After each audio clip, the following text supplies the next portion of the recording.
About 15 seconds. Yep. Adding more. It light up D&D dice. Light up dice. Question is, when you roll them, like you shake them and they light up for 15 seconds. Tested over 3,000 lighting, and the dice is made of high-quality plastic, not easily deformed. It can be applied for a long time. Okay. Not buying them, but just looking.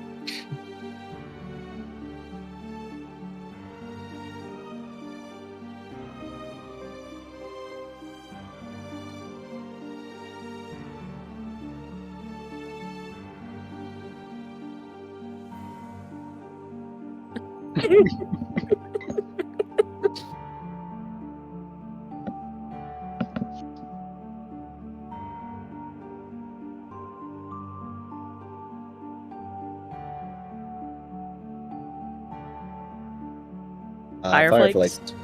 Fireflakes. Yeah. Fire Raga.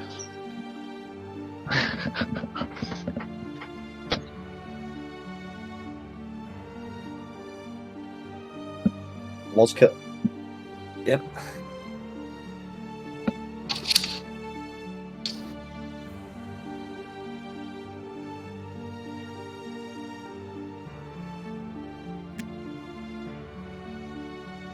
Can you feel? And muted.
I thought we all went back inside after seeing the ship.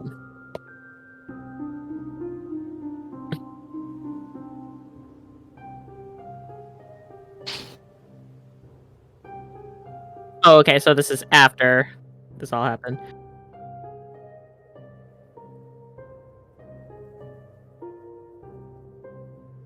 I'd like to imagine that Bite has like a little bachelor patio on the roof with like a couch and a canopy and a TV and video games. So that's his room.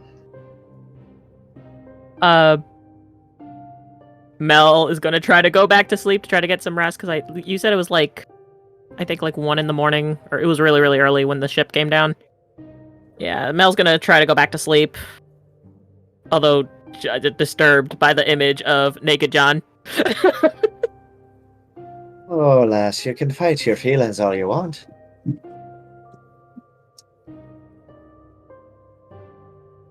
Well, yeah, she's gonna try to go back to sleep. Well, I don't think Lore's going to be able to get back to sleep after that. So she's probably just gonna go downstairs and start making herself coffee. No, I'm muted this whole time. I hate my life. Okay. So Laura's going down to make coffee. Oh, you were muted on the stream? Yeah, totes. Oh, fuck. It's fine. It's fine. My bad, I Everyone's should've master lip syncers or lip readers. Lip readers. Stuff happened. Stuff Fireflakes, mall, shopping, Reno. Train, naked John, airship. Mel going back to bed. Old girl, yeah. Old girl, real important. Must protect. Yes, Naked John, Marlene. Spotlight. Naked John in the spotlight. Scarring both girls in the process. Mel unable to sleep due to seeing it. Lore also being unable to sleep due to it for opposite reasons. Lore terrified, Mel less so. Yeah, okay. Oh my goodness. What? It's not my fault that Nothing. the It was spot fans on. are shipping John and Mel. It's not my fault the fans are doing it. I'm sorry. Where in the world did you hear that from? I heard it from our loving fans, and I will not dime out. Oh, really? I will not put them. Really? I will not put a spotlight on these loving. I imagine they are not the same people, but in a very similar way to you guys claiming the fans want to see John in women's clothing. I mean, that's more believable than John and Mel. So, Also, John. I mean, Homeboy Cloud was in a dress. Okay. John, your last week's news, the new fan drive is to get Lore in a dress. You gotta keep up with the times. If you don't keep up with the times, they just get rid of you. So. I love how you're making this up on the fly, and yet No. you're still being condescending. Laura Like- and Sarah can back me up. The new fan drive is to get Yep. Laura in a dress. Yep. Because she's in a suit. Get with the times, Okay. Paul. Just how it Get with the goes. times. Okay. All right. He's like, no, All right. I refuse to not be at the top of the list for dress No, wearing. no, I am fine with this development. I am very fine with this development. Gosh. John is yeah, John's just gonna go back to sleep. He saw it, he was like, he's just kinda like, alright, well, I'm going back to bed. Okay. Did Bite even wake up from the airship arrival?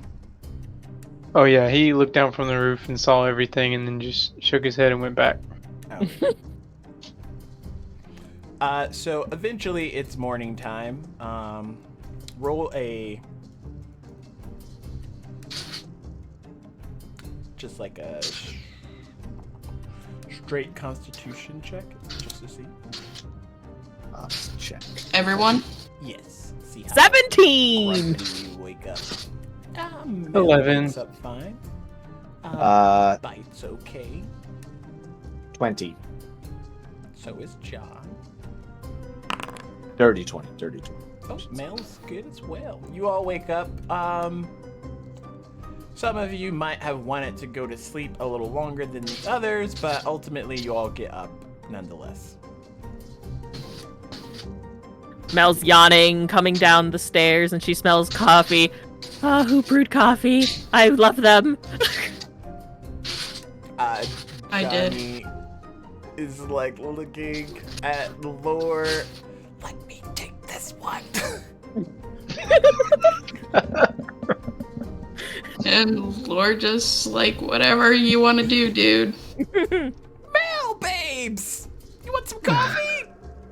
Yes, please. She's like sitting at the on the stools, and she kind of like rests her head on the counter. Would you like cream, sugar, straight? You know how I like it. Yeah, I don't know. And he like makes it real quick, slides it over to you. Did you sleep well? Sort of, until we were woken up by an airship. Oh, yes. So you all saw that as well. Okay. Mm-hmm. She's like sipping her coffee.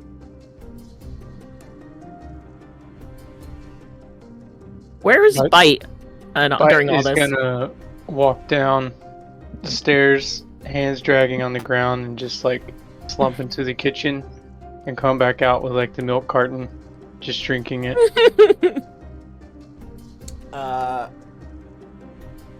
Johnny's like, arms on the counter, hand in his hands, or head in his hands, like looking at Mel as she's drinking coffee, and he like looks over to the side and sees Bite just like drinking out of the carton, and he just like glares. Mel sees Bite drinking from the carton, and she's just like, "Oh, good morning, Bite." Thinking it's like the cutest thing ever. Good morning. Did you sleep well? I slept. Fair enough. So you all Yeah. are gonna be off early this morning, right? Mm-hmm. John walks in, just kind of with a big stretch. Oh, goodness Mel- gracious. Mel hears him. She will not look at him. She just continues drinking her coffee. So John, as being, having gone through the wardrobe change, is now realizing that they're about to go do something, so he can't exactly wear the brightly colored shirts that he had picked up. He will also take care of a animal that is freaking out behind him, so he will be right back for a moment. Okay. So Johnny looks at Lore. So, is today supposed to be dangerous? Maybe. Most likely. And y'all are just, gonna go anyway? Yep. Who else is gonna do it? Well, I guess you got a point. Of course I do. Well, Are you'll you have to worried promise about that- us, Johnny? Maybe. A little. Sort of. Aw, that's so sweet. Well, you all gotta promise that, you're not gonna get hurt. We'll do our best. Yeah, we'll do our best. What was Mel gonna say? Basically that. She's like, I mean, I can't promise we won't get hurt, but we'll try our best. Don't you worry, Johnny. I'll take care of him. And he flexes his little cat arms. Oh, Mel scoops him up and hugs him. Oh, you are just the cutest. Roll a dex save there, Bite.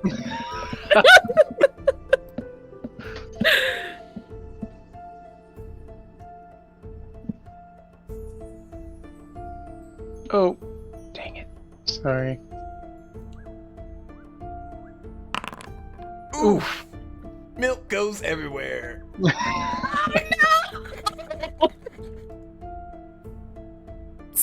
Sorry. It's Oh no, why okay. you got to go and do that now? Now John walks in, just yawning and stretching, wearing a very, we'll say tight black shirt. Like I was tight hoping you'd his be in a size robe. or like tight one size too small. We'll say tight his side. Doesn't quite, you don't like, there's not ab definition a in it, but mus- it is okay, holding, it's not a muscle shirt, okay. but it's holding the, it's gripping the shoulders and chest area. Okay, so a typical, Final Fantasy shirt. Cool. Oh, what are you doing? Spilling milk all over the bar? It's not like I did it on purpose. And she turns to look at him, and then she stops.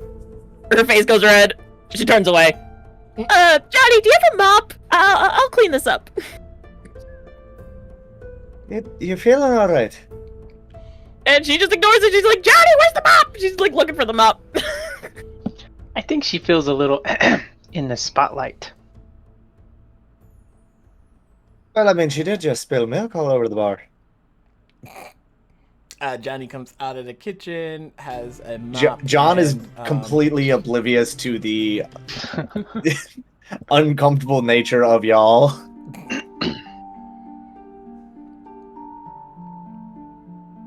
But you said Johnny had the mop?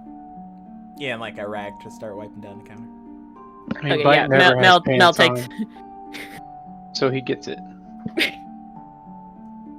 So Mel And- takes the mop, starts mopping up the milk. And Laura's just gonna turn to John. John, you want some coffee? I'd love a glass, thank you. How do you take your coffee? Let's see. Oof. You know, it's a bit early and we do have a job to do. I'll take it black. Johnny Alright. goes back around, pours a Back. fresh cup of black coffee, and hands it over to John. There you go. Thank you, lad. Appreciate you. He just starts drinking. He's like, he takes a swig. He's like, Johnny, I will say this is some of the best brew you've made in a while. What's different about it?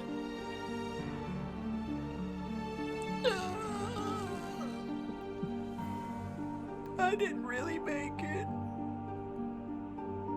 He looks. But then who the hell made it?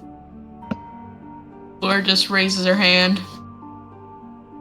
Ah, I should have figured. You always do very well with the drinks. Best way to drink coffee is black. And she just continues drinking her coffee. I won't say the best.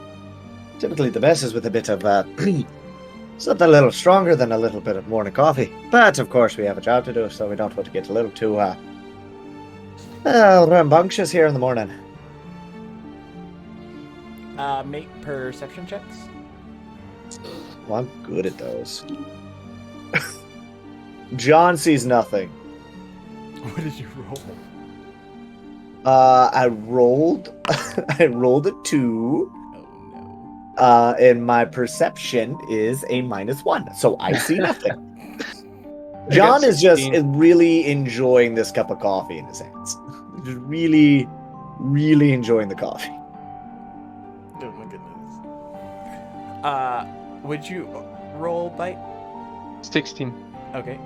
Between Bite and Lore and possibly Mel, you hear a sound of thumping as the arcade machine kind of like rises back up into its position, and Barrett walks over behind all of you. Well, y'all seem to be up pretty early this morning. I mean, yeah, we do have a job to do, right? Yes, that we do. The sooner we get it done, the better. I couldn't agree more. Well, Yuffie told me to give you these, and he kind of like chucks 4 different like small headpieces, kind of like sits on the ear, on the table next to all of you, or counter that y'all are at. It's how she's gonna keep in contact with you, her and Vincent. Ah, cool. Alright. Whatever Okay. works. Bite puts it in his ear and immediately tries to talk to Yuffie. What do you say? Yuffie, you there?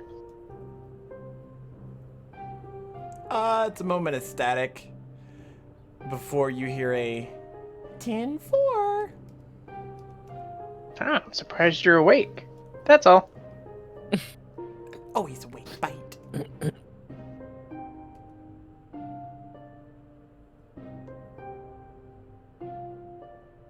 John. Mel puts the earpiece in her ear.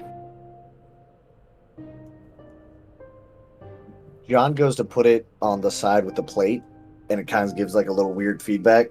All right, let's not do that, shall we? And then he moves it over to the other side.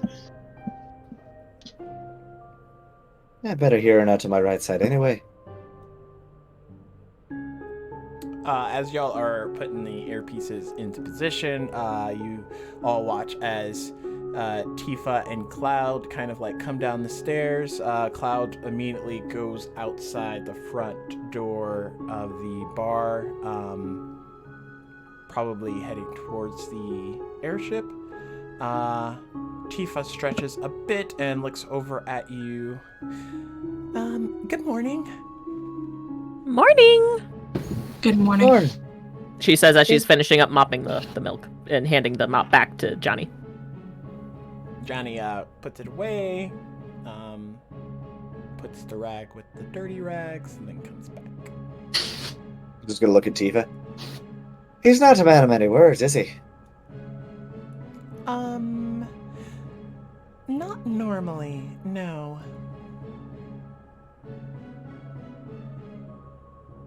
Does he actually ever talk, though? Because, like, I mean, not to be offensive, I mean, I think I've heard him say 10, maybe 12 words the entire time.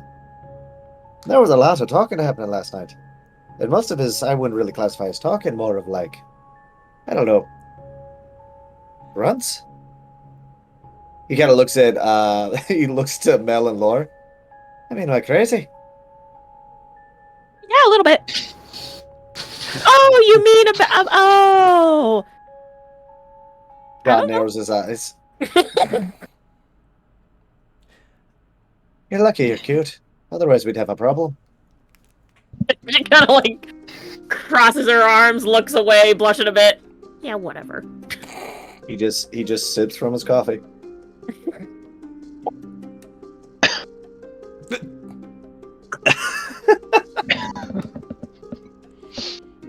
So where are you? Where would the rest of you be off to then? So we're taking care of the other thing. Well, I'm assuming they're going to be moving Marlene to a more safer location. Yeah, Hello. we're gonna be on, Sid's airship, but I was meaning more of like in a general sense, you know. More of like a general direction, not just... He just kind of puts up air quotes. Safer place. I don't think we're actually going to a place. It's more of a hover, if I'm not mistaken. John just shrugs. Fair enough. Fair enough.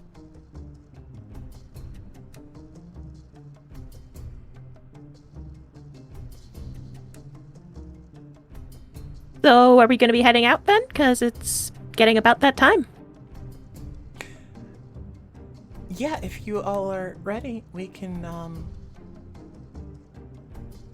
get you all to the train station? Yeah, we might as well. Let's do this. Sounds good. Wait a minute. She's like patting her pockets. Oh, dang it. Hold on. I forgot something. Runs up her room. And you hear, Right. like, shuffling and, like, her, like, throwing stuff to the side, like, looking for... Aha! Okay, we can go now. She, like, holds up her cell phone with her, like, Moogle charm on it. Bite walks up to Tifa. Now, you know we're going into dangerous grounds, right? Mm-hmm. You wouldn't happen to have any potions or Phoenix Down, anything like that to give us? And she, like, kneels down, and, like, boops you on the nose. No, you're not gonna try and get hurt, are you? Oh, it's not for me. It's for them. Points behind him. And she smiles and, like, looks at everyone. Tell you what. Give me a couple minutes and might have something for you. You got it. And she, like, turns on heel, or stands up, turns on heel, and heads out of the bar as well. The whole time, Johnny's just been kind of quiet. You could have, if anyone looked, he was looking between Mel and Tifa, not exactly sure where his attention should be divided. But yeah, Mel kind of walks over to Lore. Can't forget my lucky Moogle charm.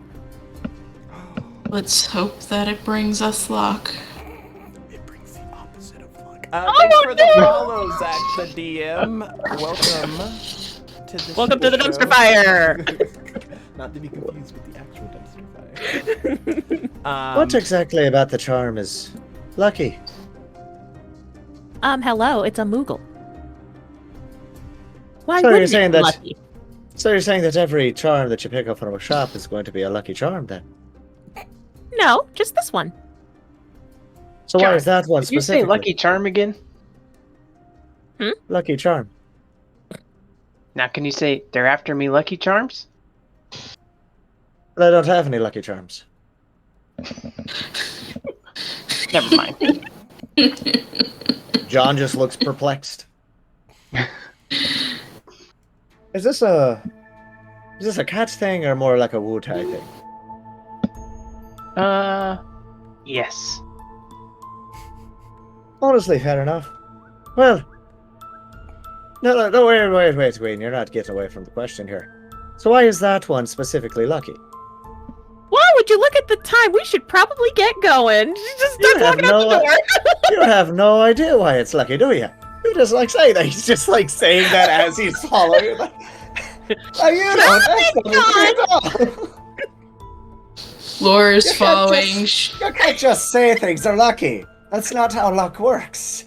And she turns on her heel, looks at him. She's got like her closed fists resting on her hips as she looks at him.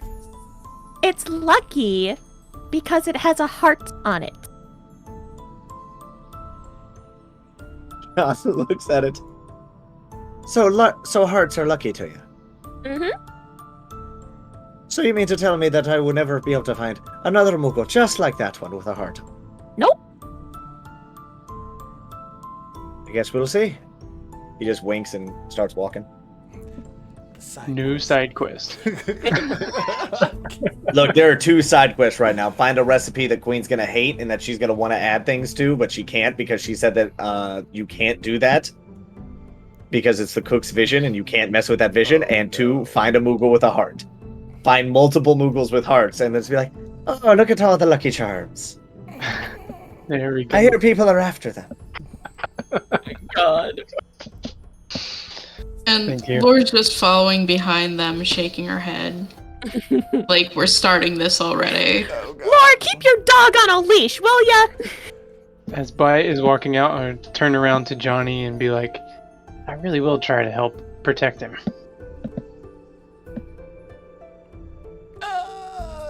Johnny, not John. Johnny's just like No. teary-eyed, but like thankful. Mel, you notice that when you say that, John kind of shoots you a look that's not exactly nice. What did Mel say? What? Yeah, what did I say? Keep your dog on a leash. Oh God! Oh. John shoots a look. He doesn't hold it for very long, but he does kind of give a side eye and hold it for a moment and then keep going. I imagine your passive perception is going to be high enough to catch it. Let's see. Passive perception's 15. Yeah, you would have noticed. She kind of like looks at him. What? You got a problem? No, not yet. And he just kind of goes back to smiling. All right, let's keep going. Kind of looks at him, puzzled. She looks to Laura. Did I say something? What was that about? You did kind of just call him a dog. And she kind of like crosses her arms. He got offended by that? I think most people would. You know, we all know cats are a compliment. Hmm. Yeah, fine. John! Walks over. John just glances back. What? I'm sorry for asking the question, dear. No, that's not it. She's kind of like has her arms crossed, like. John just cocks an eyebrow. What seems to be the problem, lass? I got the feeling I may have hurt your feelings with my last comment, and that wasn't my intention. So sorry if I insulted you in any way. I roll an insight check, John.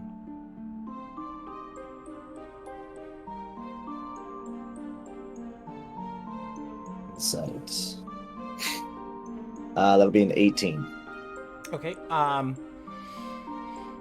Through all the grumbles and stuff, you can tell that Mel's sincere. She's just, not used to saying such words in such order.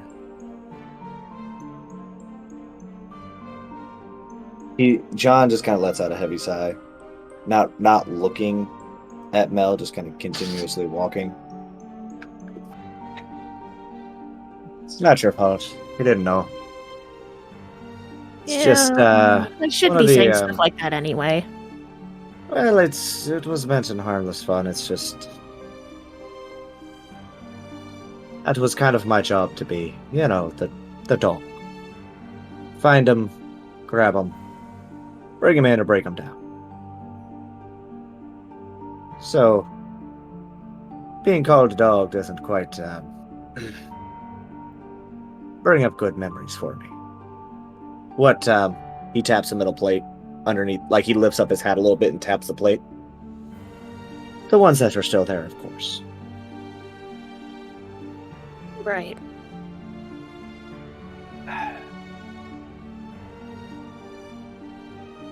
And another And he moment just, passes. but then he just, like, as that awkwardness sets in, he just kind of, like, looks back and just flashes a smile.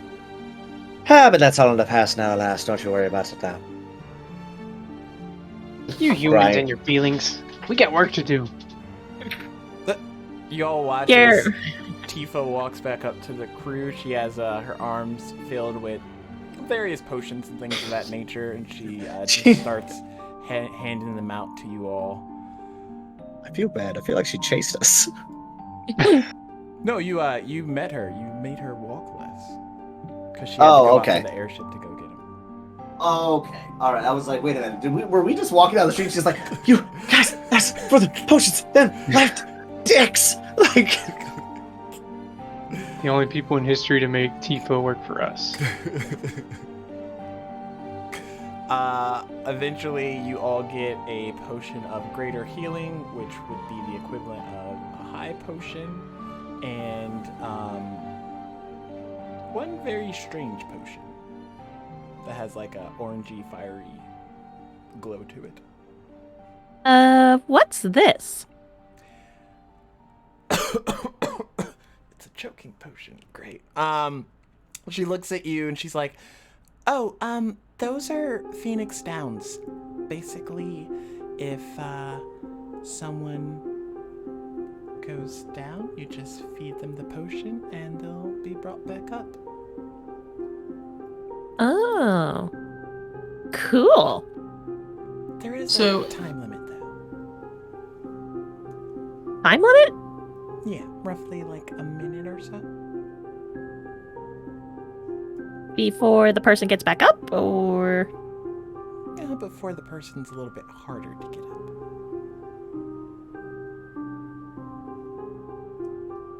Right. Alright. So did Here's a did quick- everyone get a Phoenix down, or Yeah, everyone got one of those and everyone got a potion of greater healing.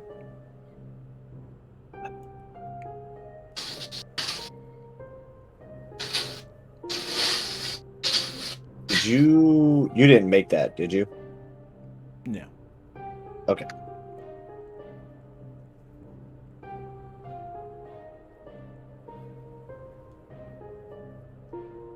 Well, thanks for all this, Tifa. No problem. And she kind of like points. If you head down there, a couple of blocks, you should make your way to the train station. All right. Come on, Bite. Picks up Bite.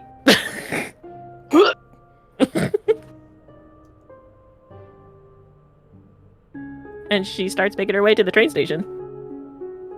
Come on, you slow pokes, she says as she like turns around, like walking backwards to looking at Laura and John. John just glances over at Lore. Lord just starts following? There's really the lot we're throwing our hats in with. And Bite is grappled, so.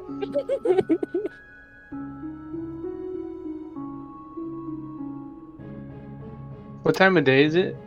It would be roughly like 7 o'clock in the morning. Okay. Do we need to like look inconspicuous on this public train, or?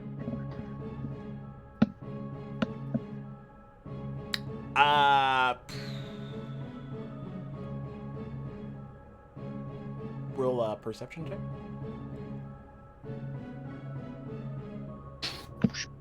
Is everyone rolling perception? Just bite. It's fine. I got a 22. Okay. You're familiar enough to know that as long as you aren't drawing attention to yourselves, the trains kind of have all different sorts of characters on it, so y'all shouldn't stand out too much. Okay. So it'll be nice and packed. Yeah.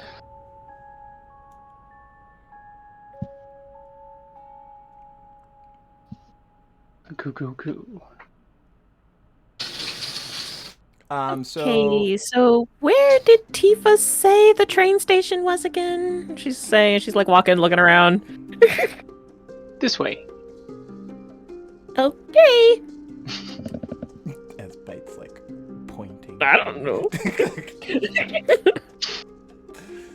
So eventually y'all make it to the train station. You have to go down a flight of stairs or two in order to get to the underground passage for it. The train station in Edge City is a lot different than kind of the one that was at Midgar that kind of went to all the different sections. This one is a little bit faster, not steam powered, and kind of gets people to locations fairly quickly. It still is broken off into different sections and things of that nature. Mm-hmm. John, as they're walking past, I imagine there's still like Shinra, like guards, police, whatever the cops of this world. Is kind of keeping his hat low. Okay. Just due to the his size and being fairly easily identifiable, and especially with the things that they've been up to recently, is definitely not trying to draw too much attention. Mel is not giving one fuck. She is just carrying this adorable cat around and is looking for the train. Bite and Bite and Male make a perception check.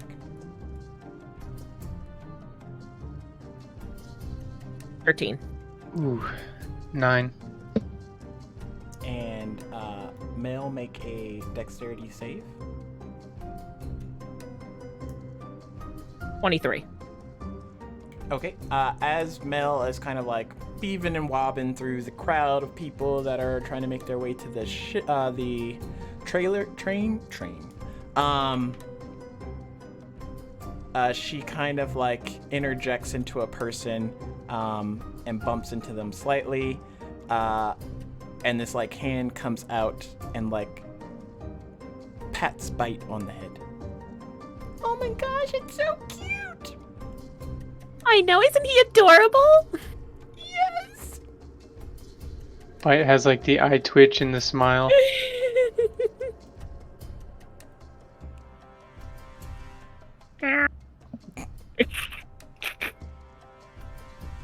Is Bite wearing his uwu vest? His sweater vest. With the Moogle on it. She looks at him. Oh, it's a Moogle. Mm-hmm. I'm a fan of Moogles, and so is my kitty cat. So are we. Really? Mm-hmm. You want to see my Moogle phone charm? Yes. So Mel pulls out her phone and starts showing this girl her phone charm. I'm not even gonna have y'all roll for it, but Lore and John, you all make your way down, and you just see Mel interacting with this young little girl, showing her Moogle charm, and the girl just like anxiously patting Bite on the head. John's just letting her have this. This Mel, this is like what he imagines Mel in her purest form would be, is just a cat in one arm and just gushing about this ridiculous mascot to a small child who cares. So like John's just like smiling to himself watching this happen. And Lore's just rubbing her face like, do we really need this right now? John sees her doing that and just kind of gives her a nudge. I think we'll be all right for now. Just let her have a little bit of fun. There's nothing necessarily wrong with it, please. Alright. I just want to make sure we get this job done. My dear, you're gonna put yourself into an early grave. Keep worrying like this. You need to relax a little bit.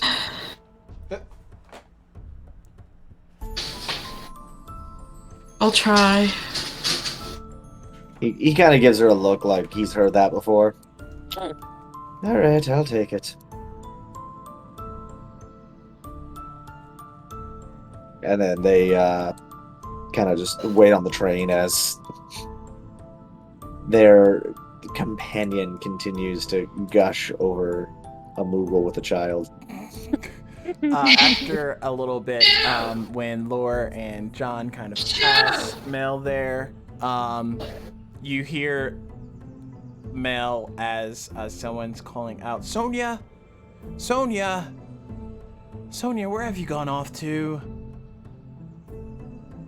And Mel, as you look in a direction of the voice, the girl kind of like hides behind you, sort of, oh no, I'm in trouble. Hello? Someone you know? Yes, it's my brother. Oh. Don't worry, I got you. And eventually this young, handsome man comes up, calling out Sonia. He like peers around you, Mel, with Bite in your arms, and kind of can see like his sister's shoe poking out. There you are, Sonia. And normally you would pay attention to that. However, the thing that you pay attention to, Mel, is the Moogle that is currently resting in his arms as he's walking up, and it's just like looking left and right, and its little bobbity pom-pom is just like bobbing as he's living his best life. Eyes! Mel's eyes right now are lit up in excitement. Is that a Moogle? Yeah, that's our Moogle.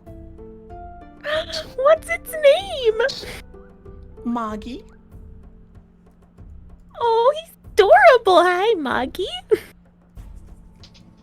Moggy just gives the stare down to Bite, and like the exchange of understanding their positions right now is just like unsaid, but very. Bite takes a deep breath in and closes his eyes and just nods. I know your pain, brother. I feel it. I have suffered this pain for days, weeks at a time. One day we shall take our rightful place as rulers of these primitive folk. The man looks over to. Can that just be the voice of every Moogle? Oh my Can I just? That is the inner voice of the Moogle. That is the inner voice of the Moogle that wants to speak but can't. All you hear is just happy, cheerful, whatever Moogle actually sounds like. The man looks over to Mel. Oh, I'm sorry. My sister has a way of disappearing. Oh, no, it's fine. We were just talking about Moogles, actually. Oh, did she tell you about our Moogle farm? What? Oh no. Yes. Oh no. We run a farm for lost Moogles. Mel's heart right now. Bite is gonna like gently put his claws in her arm, like keep your cool. Roll a perception check, you two.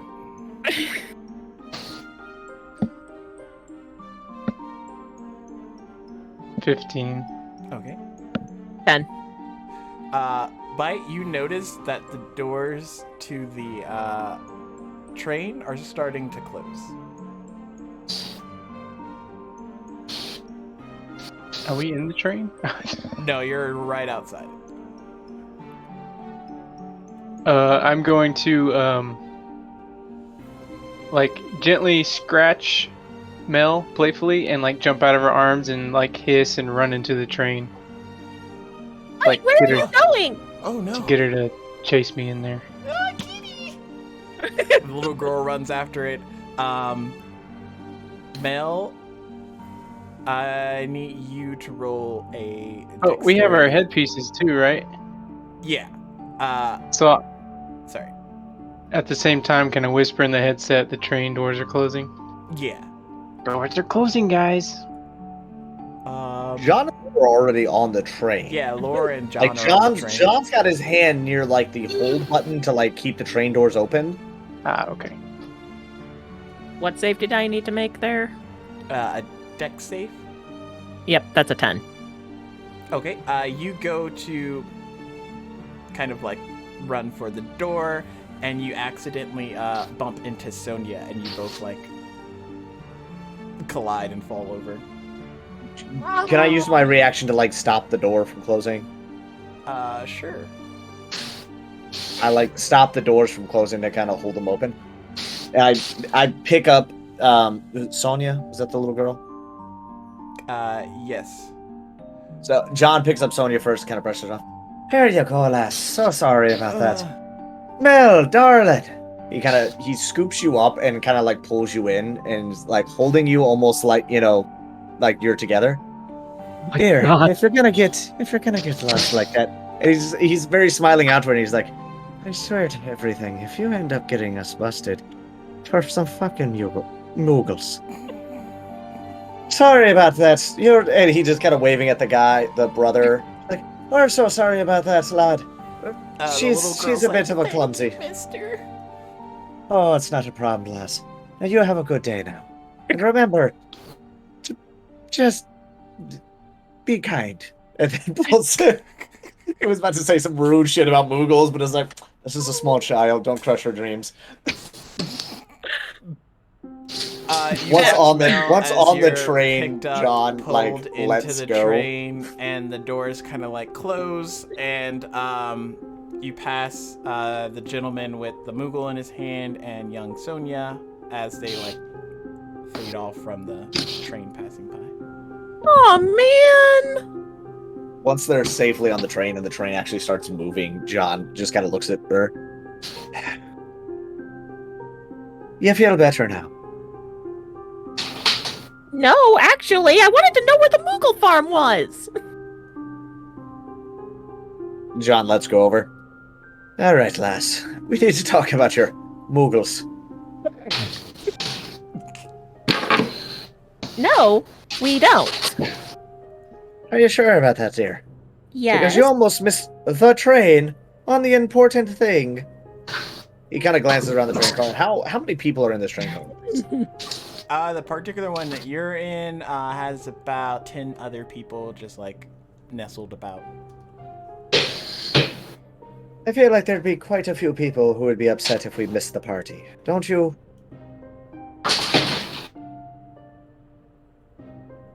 Fine, you have a point. On top of that, you're knocking over a little girl. It's an accident! That might have been my bad. John just looks at Bite. Honestly, I can't even get mad at you. You were kind of held there against your will for the most part. I think. Or are you there held against your will? Yes, definitely yes. What? He winks at Mel. Can I You do a gotta perception cock check? brow. Can I check to see if I notice the eyebrow wink? Can I do a perception roll? Yeah.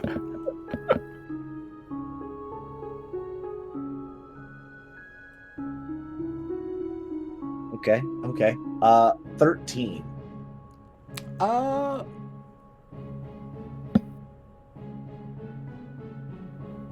I guess it depends on how sneaky he's trying to be with the wink.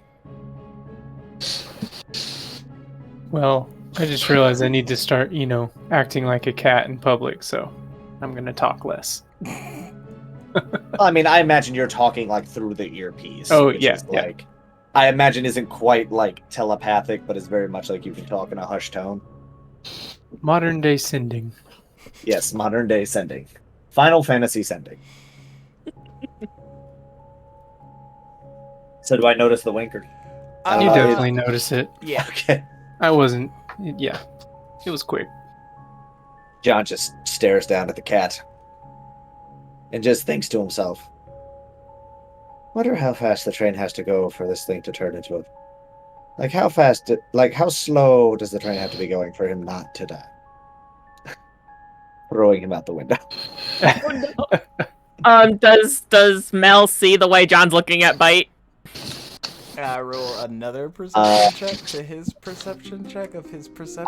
I guess mine... 20! Yeah, She you notices. can tell he's She like notices. deviously. There are. You can see that you can't tell what the dark thoughts are, but you know that there is darkness behind the eyes. There's just like this fucking cat. And Mel's just like, John, don't even think about it. He just looks at. What do you mean, lass? You don't even know what I was thinking about. I could be thinking about quite a lot of things. Like what? He just smiles. Oh well, I'd hate to keep you up all night, dearie. And her Bite face goes is gonna- completely red, and she's just like... John just smiles and glances over at Laura. Remember when that used to work on you? I'd rather not think about that, John. John just puts his hand on his chest. My dear lass, you wound me. And is your old friend John such a displeasurable thing to notice now? And she just smirks and shakes her head. John just takes a seat, acting offended, just like, oh, and then just kind of. Mel just scoops up Bite and kind of like holds Bite close to her, not saying another word. Oh my gosh. All the while this is happening, the train is definitely going at a relatively high Meanwhile, speed. the other 10 people in this train are looking at us like, excuse me, we're on a train, stop talking. Oh my It's like they're God. treating this like the London Underground. You don't talk to people on a train. You don't talk in the lift, okay? You don't talk in the lift. That's a real thing. That's a real thing in the UK. If you talk in the elevator, you are like looked at like you have the plague. They're like, "Are you? What is? He's What not like you?" wrong. Yeah, being real. It's a real thing. Anywho, so we're riding the train. Mm-hmm. Then what? Make a perception check, John. Ooh, well, you know how well I do with these. I know that's why I'm making you make it. Holy shit! Actually, that wasn't bad. 17. Okay. I love how most of my rolls are like are decent rolls, but they all get most of them are subtracted by 1. So you see us wait into our thing. You watch as a young woman wearing like a black cloak walks up to you and hands you a flyer. This is for you. And then she kind of like walks. You do what you have to. Oh, I'm sorry. Did you say a flower or a flyer? Flyer. Flyer. John, can I? John looks up at the girl. Laura, my dear, could you mute your mic?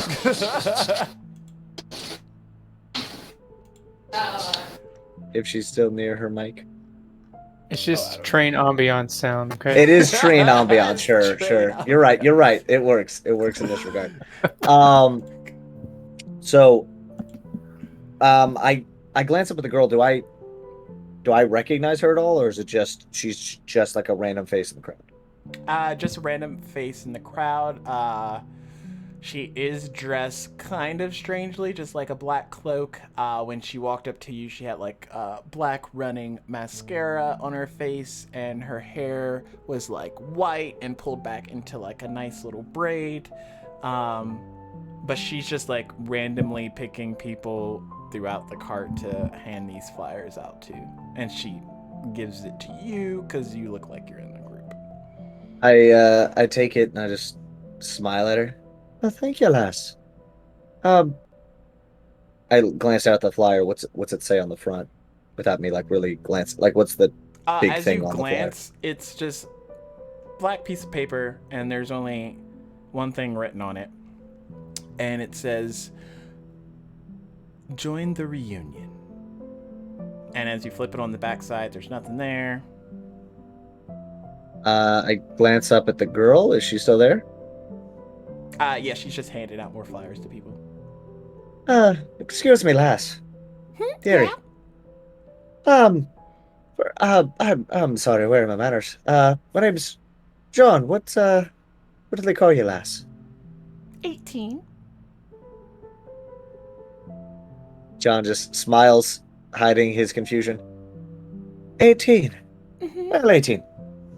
Well, I have a question for you. Sure. What is, if I may, glancing at the flyer, he's holding up the flyer with literally join the reunion on it. May I ask what reunion are we talking about here? The reunion? The reunion? She kind of like Finishing looks up at you, country. slightly puzzled.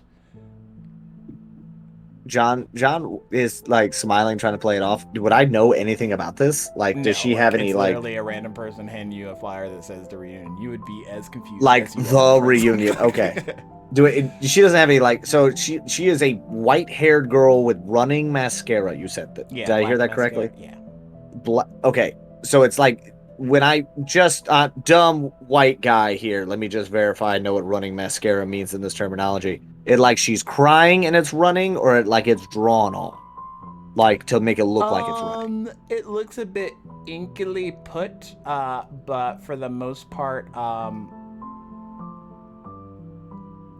it kind of seems like it might be drawn on. Well, drawn that way. Running that Okay. way. Thanks for the raid, DM Chris Solo. Welcome, everybody. Yee. Well, well, lass, I'm not really from around here. When you say a reunion, are you talking about? I mean, are we talking a band? Are we talking a TV show? What are we talking about here, dearie? You're very strange. It's just a reunion. Have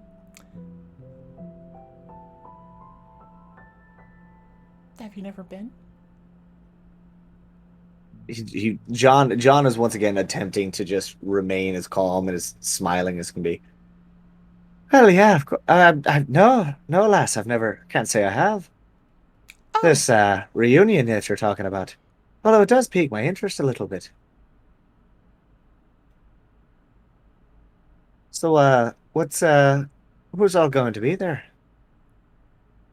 And she looks at you, her eyes get like super wide, and they kind of give off that glow that you saw faintly in Zach's eyes before, he passed.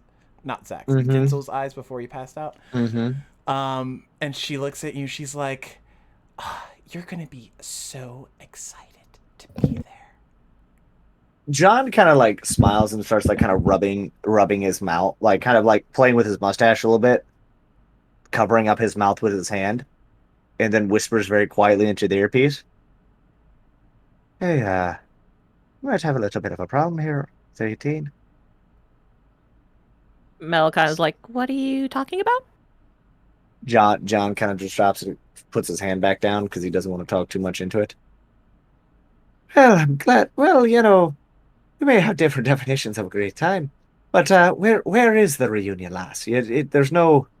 It just says join the reunion. It doesn't really say where or what time it is taking place. Everyone else that's not John, roll a perception check. I just talking to myself? God, that'd be funny as shit. 19.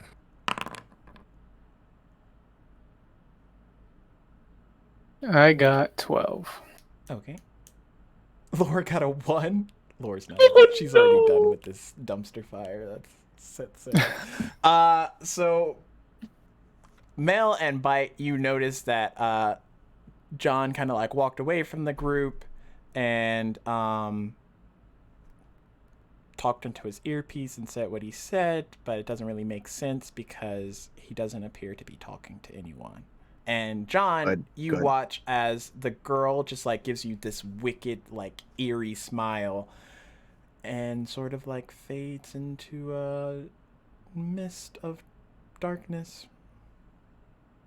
Classic. John is just staring now and is just more like, oh, what the fuck is that? What Mel trouble were you kind talking of. about? Yeah, Mel makes her way over. John, what the heck were you talking about? You didn't see a lass in front of me. No. Pretty pale, black trench coat, white hair. No, there was no one in front of you, John. Looked like she was crying ink. Are you feeling okay? Yeah, I didn't put anything up. It was just coffee. John kind of looks over at Laura. It was just coffee, right? I ordered it black, right? You didn't. Yeah. And then he looks down at his hand. Is the flyer still there?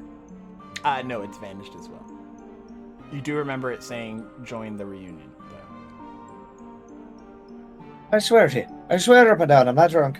I'm not losing my mind. I'm not pulling your chain. Mel's just kind of like looking at him with a cocked eyebrow. I swear, that is not a joke in here. There was a lass. She came in. She looked like I said. Pale, trench coat, white hair, crying ink. I think she said her name was 18. And then she proceeded to hand me a flyer that just simply said, "Join the reunion." There's nothing else on it. And then her eyes kind of look like our old friend there, he's like trying to think. He's like, is it okay to say the guy's name? Yeah, fuck it. Our friend Denzel. Like when he was about to when he went to Rolled a passed 12 out. for insight. He's been Not trying to hide staring, anything from but you, lass. He doesn't seem like he's trying to pull the wool over your eyes or anything. Like he's trying to be like sincere, serious. There's no like grin, like there's no like smile pulling at the corner of his mouth. There's nothing like that happening. He is legitimately confused as fuck. He is confused and is like, John is like kind of rubbing the side of his head where the plate is, because now he's like legitimately wondering if he's actually just seeing shit. Are the events of like Advent Children like semi-public knowledge? The events of what? Advent Children? Or are we not? I mean, well, You know that are thing you told me to those watch who and I didn't? Well, if I'm recalling correctly, there was a reunion in that, and there were a bunch of people in black. Mhm. I don't know shit about fuck, alright? Just like Paul. But yeah, thankfully, due to the OG crew, between your Shinra connections and your Wutai connections and just general connections of everyone involved in those events, you would have like heard breadcrumbs of it, if anything, about the events that took place. This seems a little familiar. It might be something we have to put a pin in until we can get back to Denzel and the other crew. Right. Right, so any of that made sense to you? Not really, but I've heard things about it. About Alright, I guess reunions and such. John just kind of like scratches his head. Honestly, at this point, I'll take any help I can get. Mm-hmm. May need Alright, to recalibrate that metal thing on your head or something. John kind of shoots a glare at Bite. Don't go there, lad. Don't go there. I'll turn you into a fucking pair of mittens before you have a chance to blink. Excuse me, sir. Stop staring at my cat. And she takes Bite away. Oh no! A few things John is touchy about, and we've hit 2 of them. Oh no. We gotta find the line so that we can cross it. Yeah. Oh yeah, cross you it can and find the get line back so you can over use to it the for sea. fucking hopscotch. Yeah, you can hop over it just to get John to react and then be like, "See, I was just kidding, JK." See, haha, we're having fun. See, fun. Please don't hurt me. Anyways, what was I gonna say? The train comes to its first stop, and you all watch as some people get off, some more people get on, and then it's back going again. Shortly after it starts back up, you hear a break in the earpieces that are in your heads currently, and it's like, breaker, breaker, 1-9. Always wanted to say that. Are you guys ready? We were born ready. So, Meow. there's going to be a certain stop that you all need to get off on. And which stop would that be? The next one. However, you might not want to get off the normal way, if you know what I mean. Gotcha. All right. And how much longer until we reach the Sean? next stop? John does not. He was like, I hate to be the fly in the ointment here. What do you mean by that? You're gonna jump off the train, John. Mel's just like, yes! I'm sorry. You mean I'm gonna have to, like, the train's gonna be moving? I have to jump off of it. Mm-hmm. Are you ex-Turk or not, mister? What's wrong? John- Not up John for the just- challenge? John just lets out a bit, like it's just a heavy sigh. But I'm so tiny. He tries to turtle into his sweater. Mel's vest. like, don't worry, Bite. I'll make sure you won't get hurt. Famous last words. Oh, crowd. For those of you who have a subscription, you are able to give luck and inspo to any of the players. They may or may not need it. Luck will allow them to make a reroll for themselves or a contested reroll to me if I roll really well for something. And an inspo just gives them a d6 added die. Available to all subscribers. John is just gonna let out a heavy sigh. Again.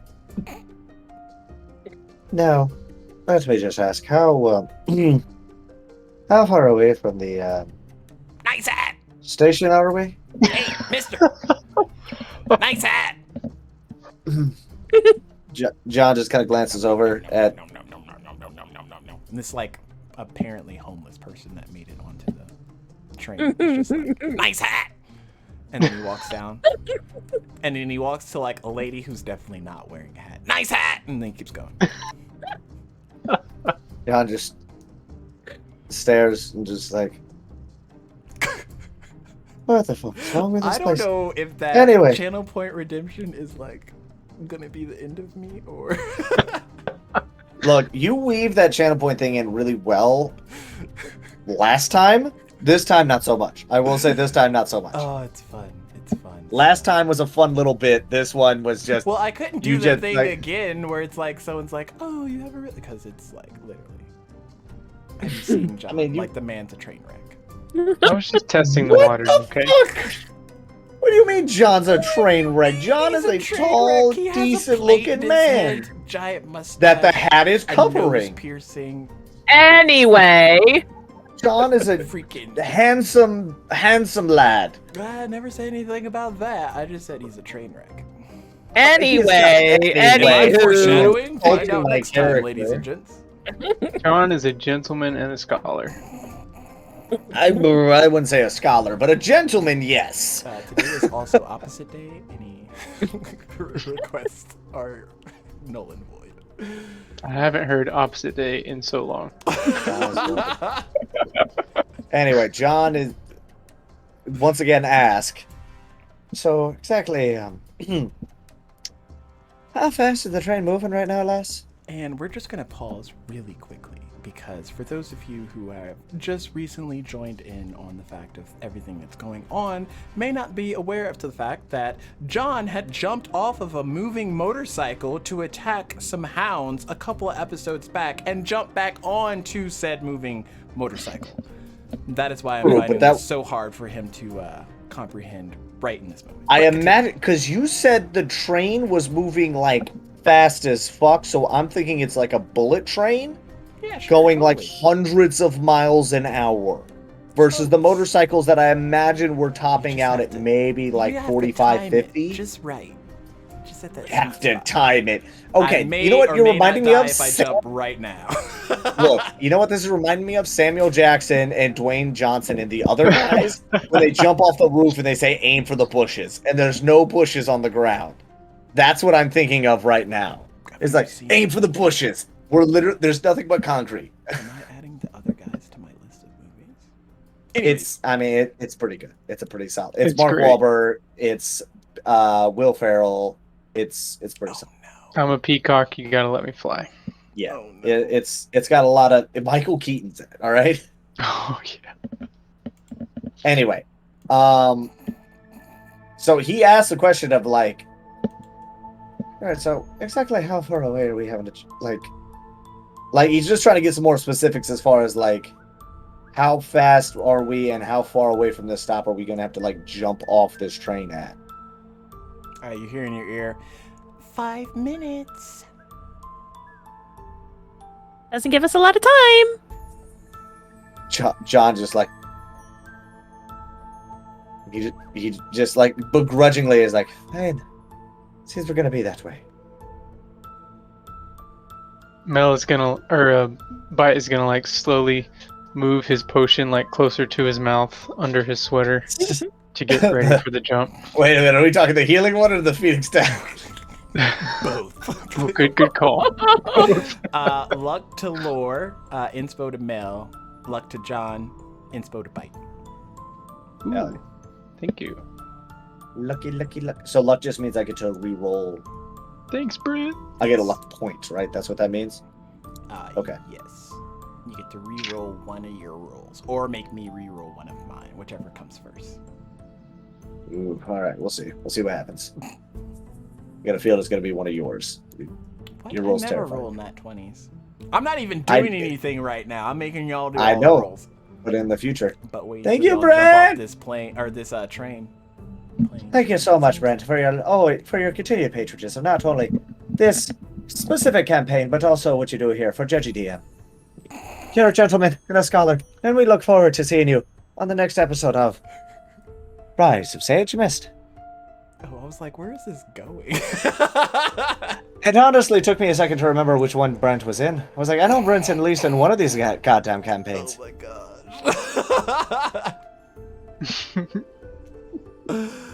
All right, so John's just going to just kind of look around and figure out, okay, well, obviously we're not jumping out the fucking windows.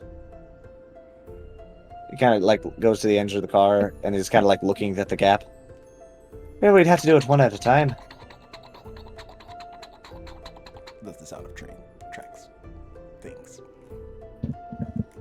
Well, that's the thing. Like the car's in between the thing. He's like he looks like you can kind of like you can finagle it to get like jump out in between the cars and not like just trying to leap out a window. Yeah, I mean, do not go out the window. He's looking at Lore. You on board with this plan? Uh-oh. Lore's dead! Are you muted? Laura? I feel like Laura might have just muted her mic here. Laura is deep contemplating, wondering, She's deciphering her like- feelings for Reno. Oh And no! wondering if she should truly pursue it, knowing that he's a Turk and still working with Shinra even after all the things that have happened. Will true love prevail, or will she have to move on and find something else? Are you saying all this out loud? No, Or not is at this all. like John monologue? This is John monologuing when he's looking at Laura and she's just deep in thought and something, and he's like, oh gosh. I imagine this is what she's thinking. Because she's not fiddling with anything in her hands, which means that she isn't like running through the mission or anything like that. She's just staring off idly into space. Is there a train conductor? And are we far away from him, if there is one? The way the trains and stuff are now is probably more or less automated. Right. So John, all right. So John, after seeing Laura's deep in thought, moves over, looks at Mel. Hell, I guess we're doing this, aren't we? Yes, so hope you're ready. He kind of stretches out his shoulders a little bit. Well, I mean, I could take the fall, but I mean, He kind of glances at her. I don't mean this to sound rude, Mel. You know, I never want to offend you. You know, in a not funny way. But are you sure you're gonna be okay hitting the ground? I mean, we are moving pretty quick. We'll just see how it goes. He kind of looks down. God damn it, I just got this new shirt, too.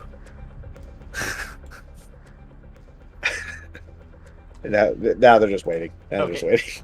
So it gets around the 30-second mark. And you kind of feel that this is the make or break time. Oh, Laura's back. Did that work? Yay! No, my mic was having a moment.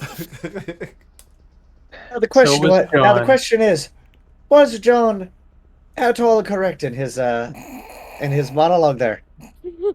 Laura was not thinking of Reno. Of course she would say that. I'd like to roll an insight check, please. Oh my god! Allow me to roll it. What's the verdict there, John? You hear the loud rolling noise. Oh my goodness, look at that tonight, 20. Yeah, okay. Okay. Yeah, I You didn't could've roll gave that. us any other number, we might have I believed wasn't. it. I wasn't actually gonna roll on that. That's why I was just tapping my dice very hard on my roller, just being like, "Oh, you hear the dice rolling there? Oh, would you look at that tonight, 20?" Like,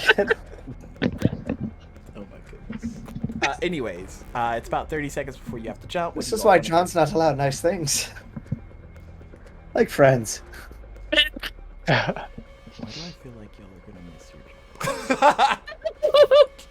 Oh, What are y'all doing? well, actually, athletic-based John's gonna be fine. All right, yeah. So John's kind of getting ready by the door. Okay. Mel jumps for it.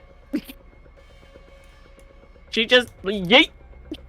Okay. Oh, we got the go word. Okay. Yeah, it was like 30 seconds, so you knew you had to like move from your present state to a different Okay. state. John's gonna go last. Okay. All right, what do I gotta roll? Just a second. What's the other twos doing? Did you take Bite with you, Mel, or did you? Yeah, I think Mel is holding me. Yep. Oh my.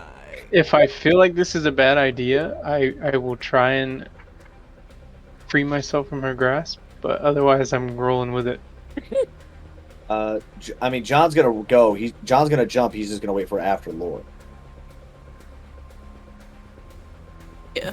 Laura's gonna jump.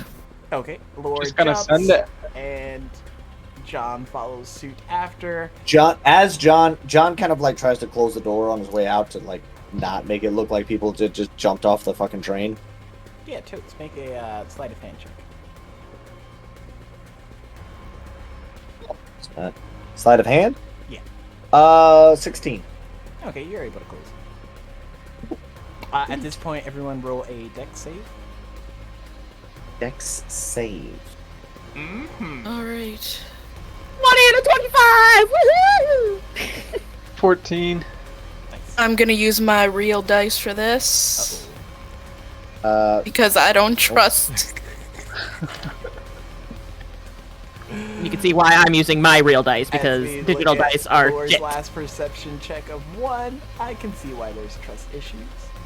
15 Six. for John. 16 for lore. You said 15 for John? Yes. Okay. You all watch as you jump from this cart or this train cart in between, and as you look out, there's like ground fastly approaching, and you all kind of approaching it without any like grace or swan or anything like that. And at the last second, you hear like these shots, like, and these nets appear and catch all of you. What the actual? Hey, what gives?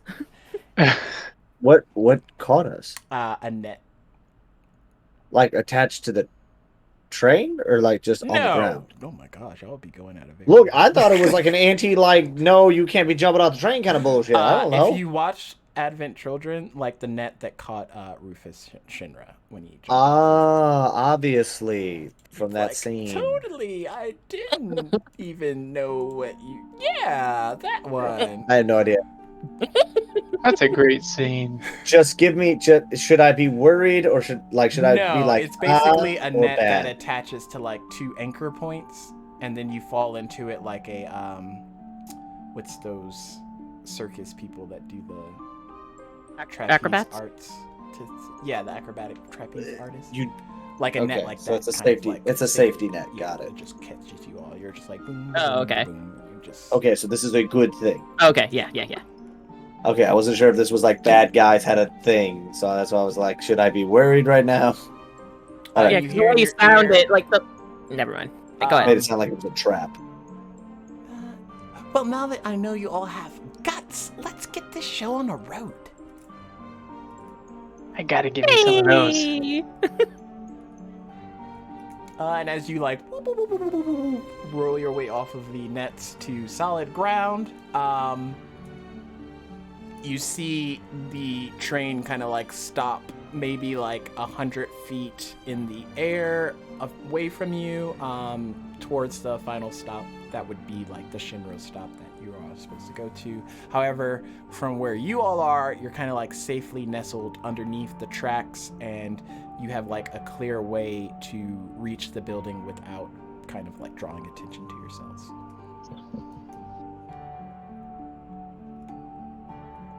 All right.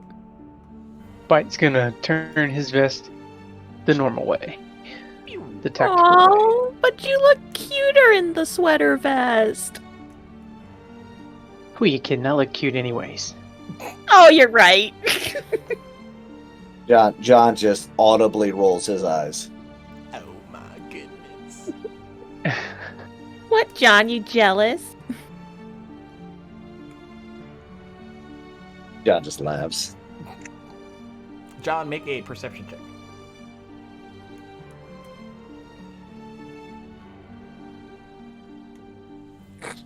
Oh no! What was eat I crying rolling? girl What was is I back. rolling there? Perception. That'd be a 3. For a split second, you think your eyes are playing tricks on you. You see the girl, 18, in a cloak, off in the distance, kind of like where Allie meets building, and she kind of like finger ushers you towards her before vanishing. John just kind of like rubs his eyes a little bit.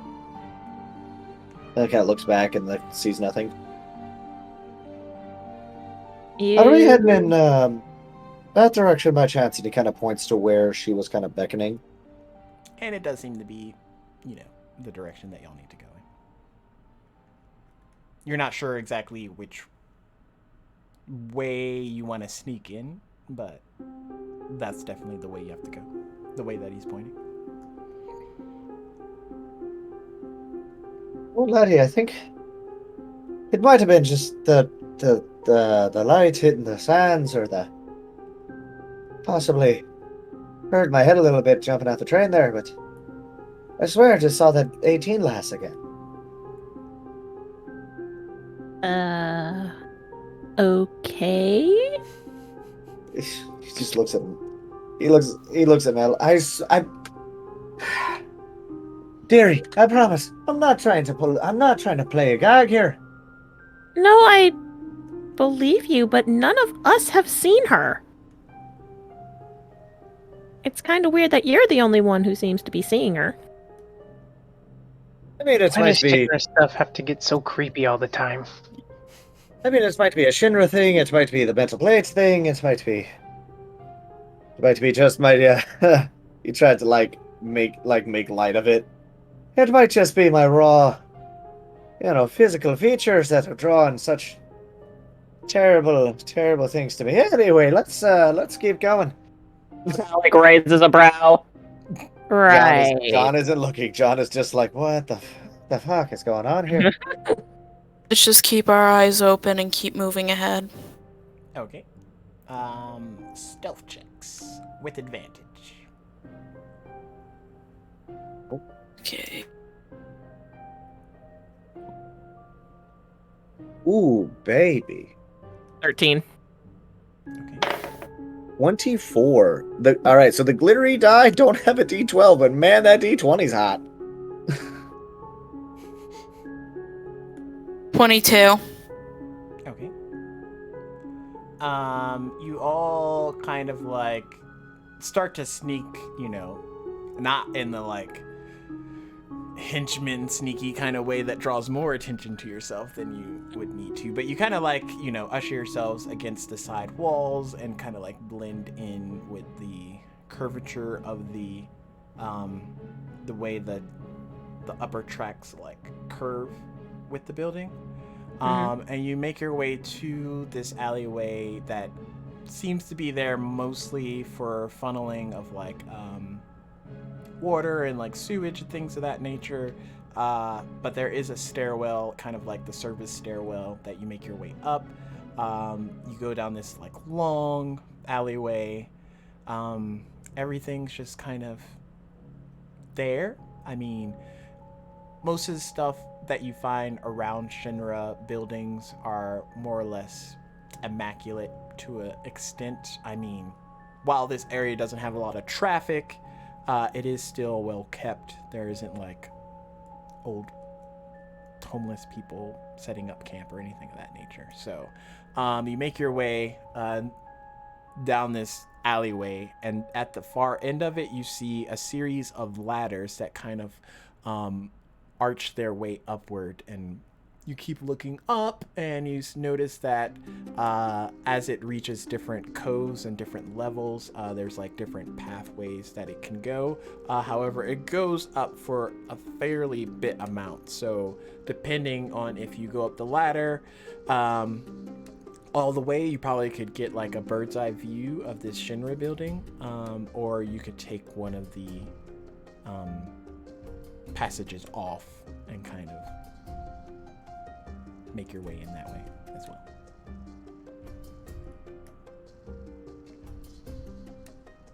John is kind of looking at it and kind of glances over at Laura. Well, lass, what do you want to do? I think we need to get a better view of what we're dealing with here. Already on it, Mel says as she starts climbing up. John grabs her before she climbs up there. Hey. Dearie. Once again, I mean this with no disrespect. But maybe we let, I don't know. Okay, hang on. Is this ladder, is this going to be climbable for Bite? Yeah, the rungs of it aren't spaced out far enough to where he wouldn't be able to, make his way up. Simply saying, why don't we send somebody who's a little bit more, nimble up the ladder first? Maybe the one who's kind of done this sort of infiltration stuff before. He points at Bite. Of course, only if you want to. And she goes, let's go with the ladder. Lights up. You all watch as like Bite nods and makes his way up the ladder.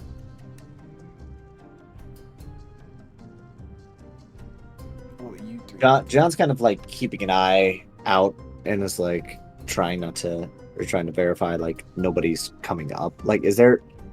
There's not a lot of foot traffic, but is there like? Are there any? I'm not seeing any guards or anything like that.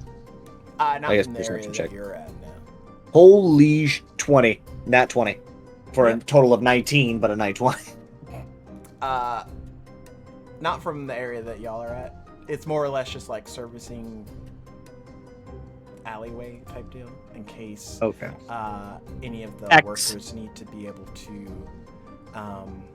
fix sewage problems or lighting problems or things of that nature, generator problems. Okay. 5-minute warning, by the way. Okay.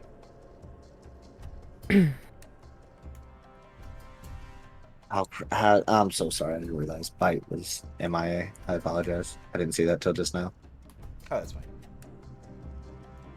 So y'all are Whoa. more or less just waiting until you get confirmation back from him.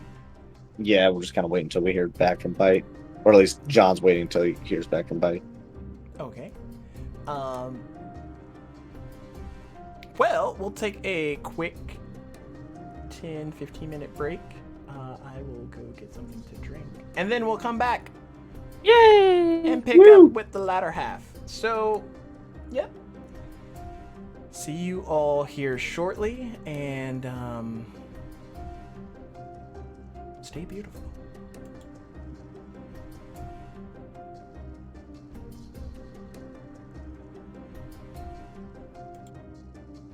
I'm so sorry. I didn't.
You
Hello, everybody. We're back, and I am unmuted because, you know, things. You know what I like to do is I like to really saute them. Just let them really sit in the pan. So Let them get Bite's to know going each up other these as they're sitting flights of there. ladders.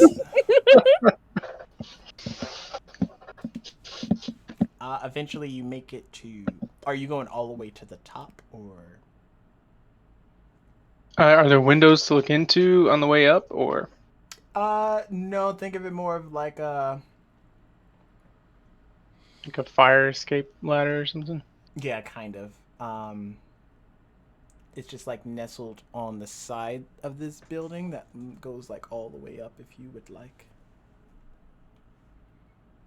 Yes. Okay. I will. You make it up there eventually. Make a perception check.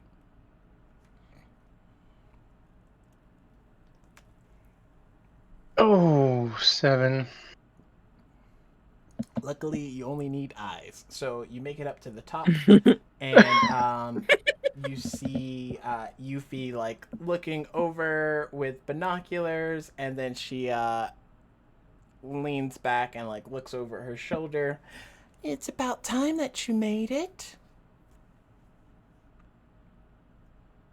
This was Yuffie? Yeah. Yuffie! Hey! Hey. And he well, I guess he has an earpiece, so he'll just say in the earpiece, Yuffie's up here, it's clear. Mal makes her way up.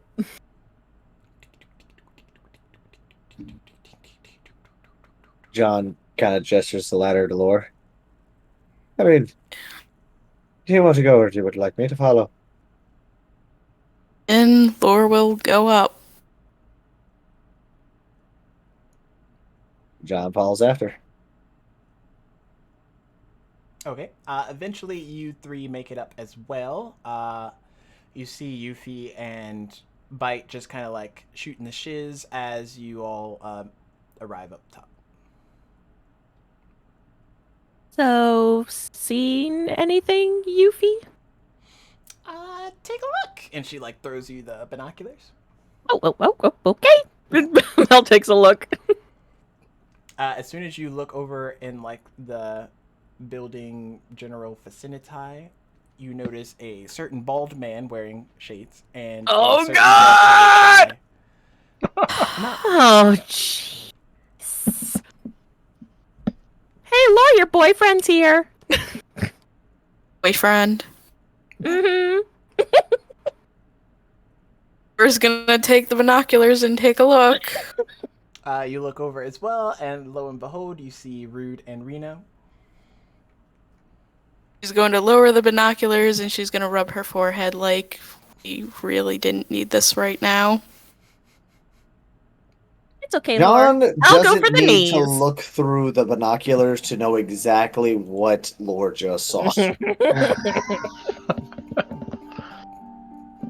You would think with all the Turks in all the world, these two just can't seem to get a fucking way. They are basically the top of the line Turks. Just Yeah, but what happened to, what was his name? I think it was the Charlie. What happened to Charlie? He was good. I didn't mind hitting him in the face. I mean, don't get me wrong, he was the right tosser, but at the same time, he was all right in that, as far as Shinra's concerned. And then John is just rambling about like other Turks and like, where's Bob? Where's Sean? Derek? Like just going through the gambit of other Turks who are like, Oh, you I never didn't see hear? any of the other ones. Derek all the way here. dead. Derek died. Are you serious? All right, so how are we getting into this building with Tweedledum and Tweedledee over there? Well, Vincent's already inside. Why does that not surprise me? I'd hope it wouldn't. I mean, the man can practically walk through shadows.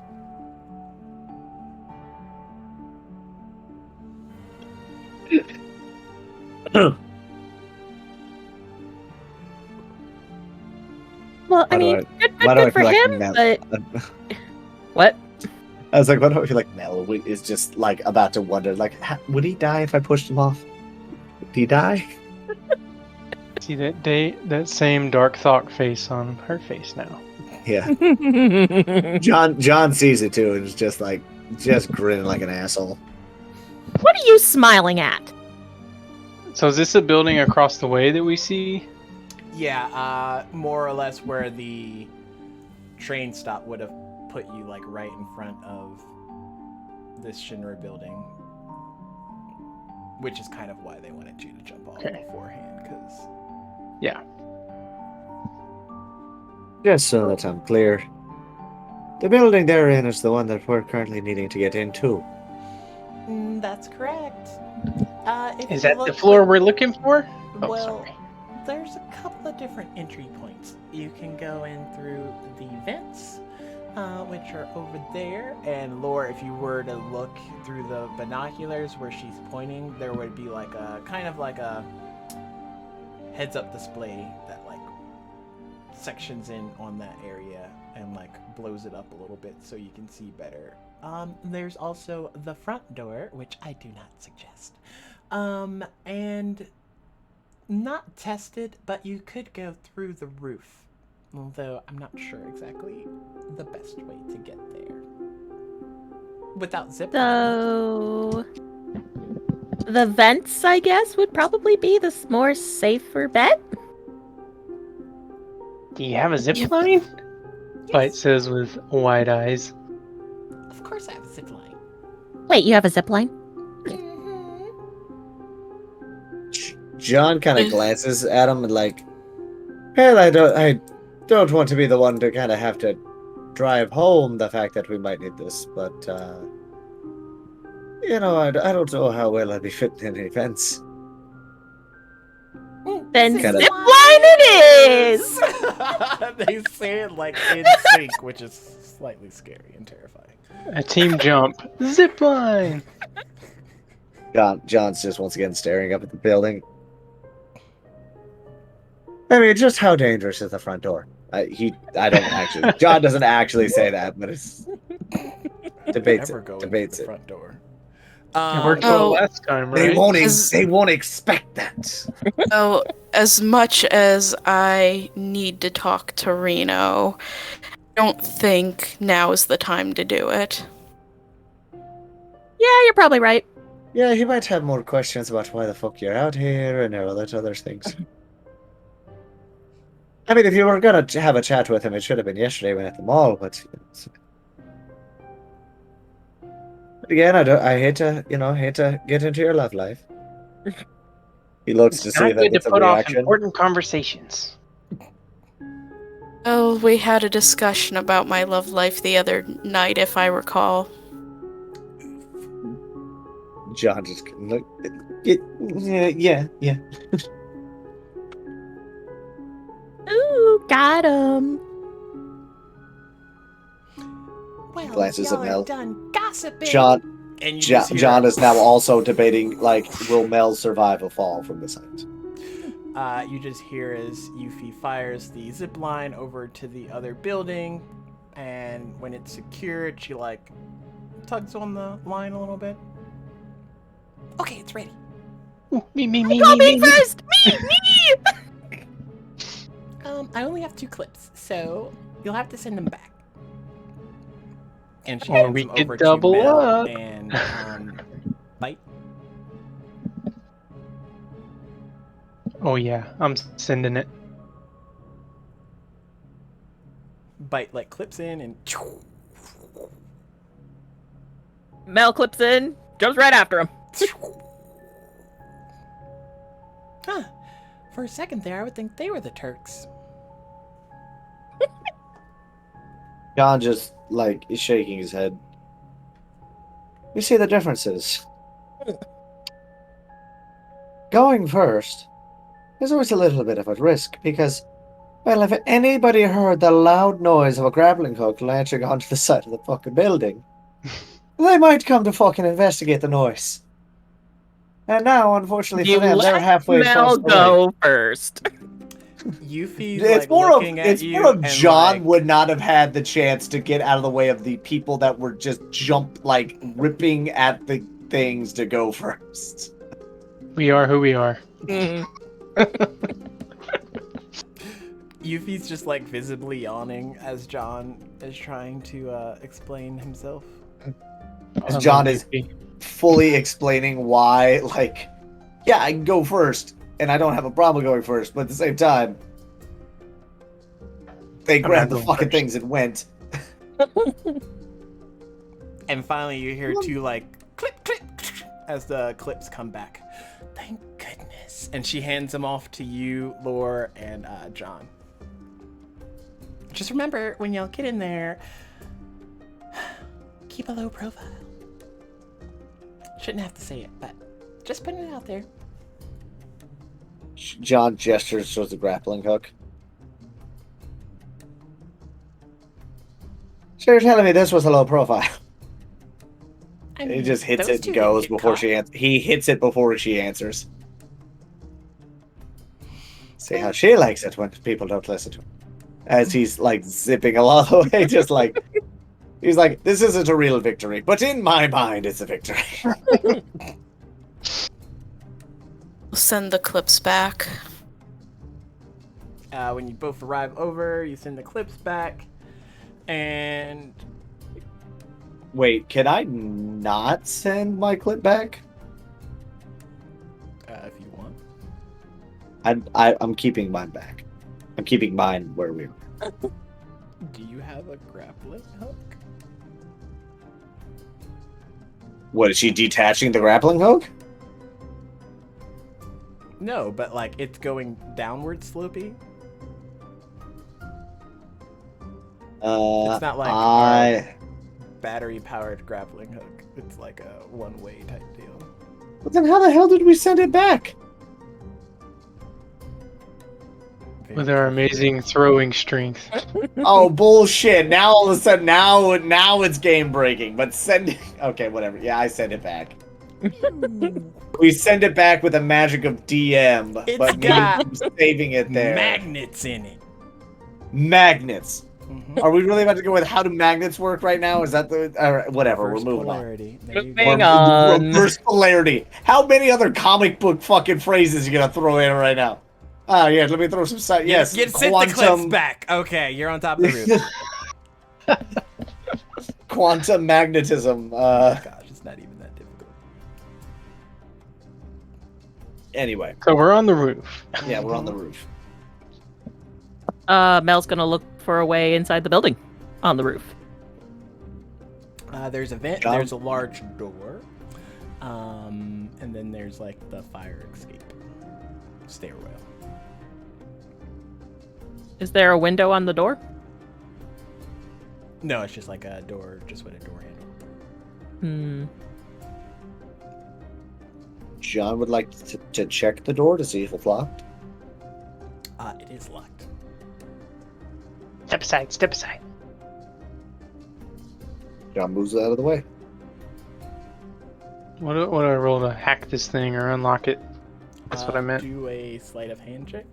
If you have these tools, you can do it with that advantage. Okay. I got 19. Okay. Bites over there for not too long, a couple of seconds, and you hear a satisfying click, and the door unlocks. Way to go, Bite! He takes a bow. John kind of like pushes open the door a little bit and kind of like glances inside. It's a stairwell that's going downward. You guys want me to take a look ahead? If you could, Okay. I'll be right behind you. Bite will silently go down the stairs. See what he sees. Roll a stealth check. Okay.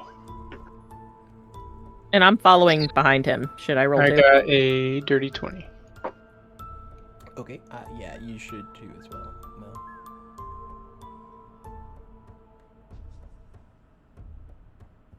16. Okay.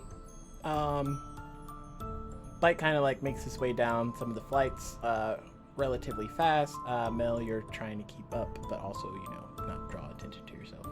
Mm-hmm. If you look down the stairwell, it seems to go down for at least 100 flights. You're not sure. Good. But about every fifth flight down, there's like a door to go off or go into the building. Are there any signs signifying what's on the floor, or? No, all just like generically numbered in 5 floor increments. Mel kind of like starts talking into the earpiece. So there's a bunch of numbers every time we like go down the flights of stairs. Do those numbers mean anything to you guys? What floor we're on? Well, not only that, but maybe like they would know what exactly is on what floor. I mean, they were ex-Turks after all. Ah, What would we roll to see if we would know anything about this? Did History. we get what goddamn floor we were supposed to be going to? No. Well, I don't think y'all would know if y'all. We asked old girl, and then she was just like, No, I Probably don't think go. she would know either. Like, y'all haven't Okay. infiltrated this building. You just know that stuff's happening at this building. it's got what we need. It's got stuff that you need with things. The princess is always in the highest tower. That's not okay. Wait, what are we rolling or not rolling for this? Lore and John can roll a history check if they are trying to recall any Turk information.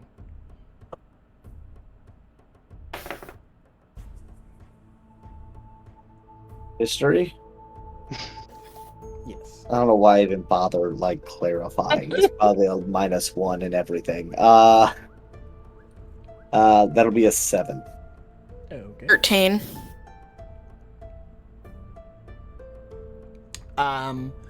Lore, you know that there are some Shinra facilities that have like experimentation labs. However, since you haven't been to this one specific, you're not exactly sure what the layout plan is for it because all of them are different. However, you're fairly certain that somewhere in the building there will be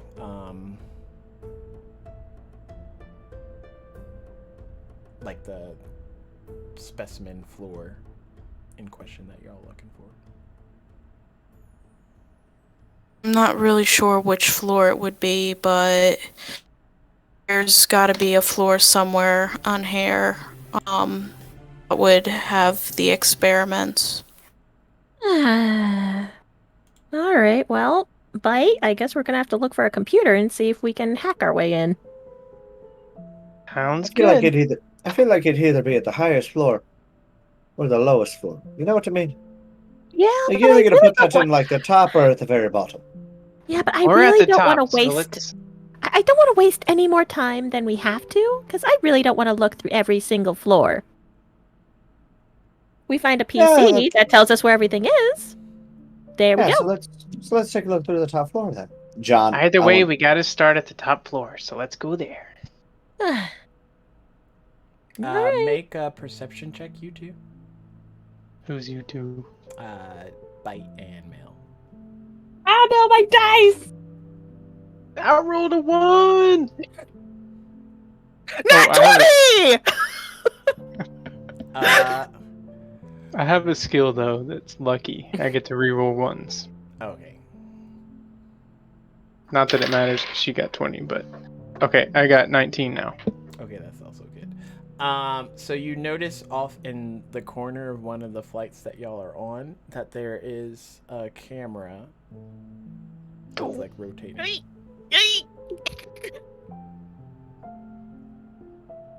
We need to take out that camera.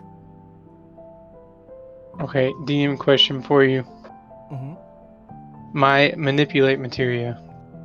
Could it work for technology or is that just for creatures? Roll a. We'll have a roll off. Roll a d20. All right. That's a 3. Would like to Maybe help. not. Maybe not right now. Might have to level it up a little. Okay.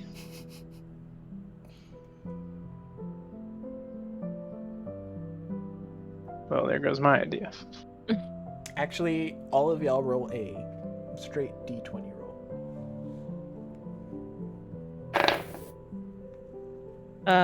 14. Okay. 10. Also, 14. 14. What'd you Hell say, yeah. 10. buddy? Okay.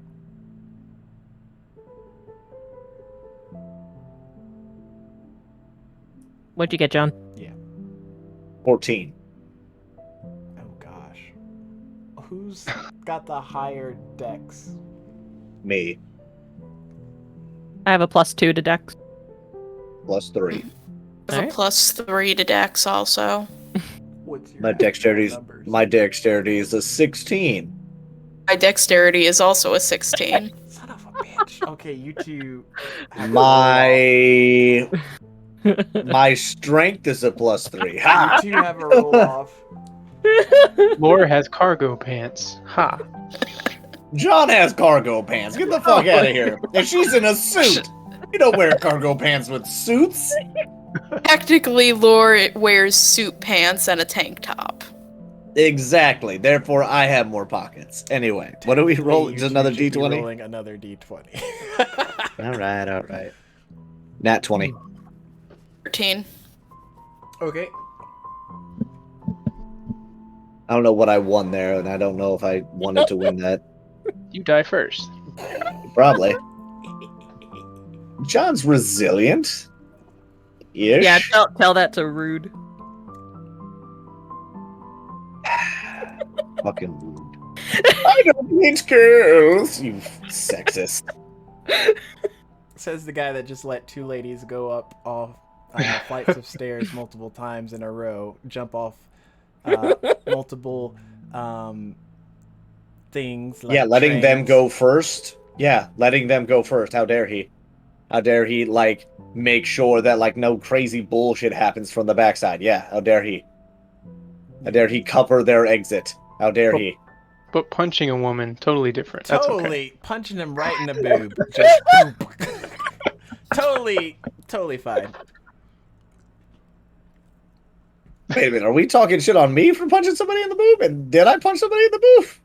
No, not that I know of. My God. Anyway, Alright, look, Rude is still a we are sexist getting for not off wanting it- topic. for claiming, like, I don't hit women because he doesn't deem them as worthy adversaries. No, that's Give it not why he time. doesn't hit women. That's the narrative I'm spinning.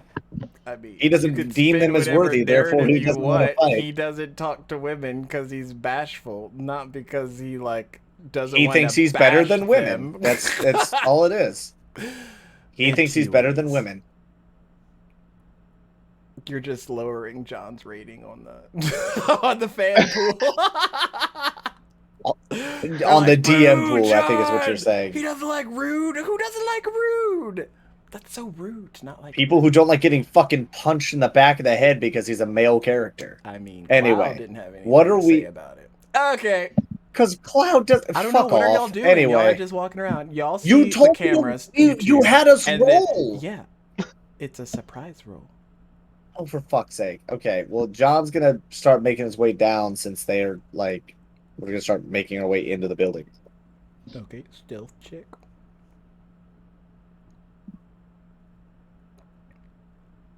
Uh, 23. Okay.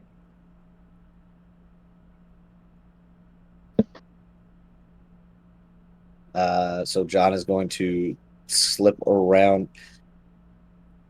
Is there a way to get under? I guess is there a way to disable the camera from where? Like, would I be able to reach the camera from the ground, or is this thing like up high up in the corner? It's high in the corner, and it's not like a physical camera thing. It's just like a camera bead ball that,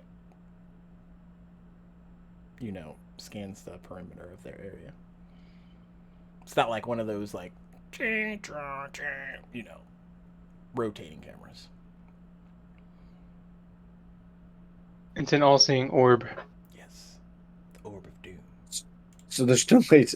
Okay, all right. I guess that answers my question of can I cover it and or break it. All right. All right. Yeah. John's gonna try to get through the door onto the main floor or that top floor. Sorry. Well, there's no top floor. The closest one would be like 5 floors down, which let's just say it's floor 95.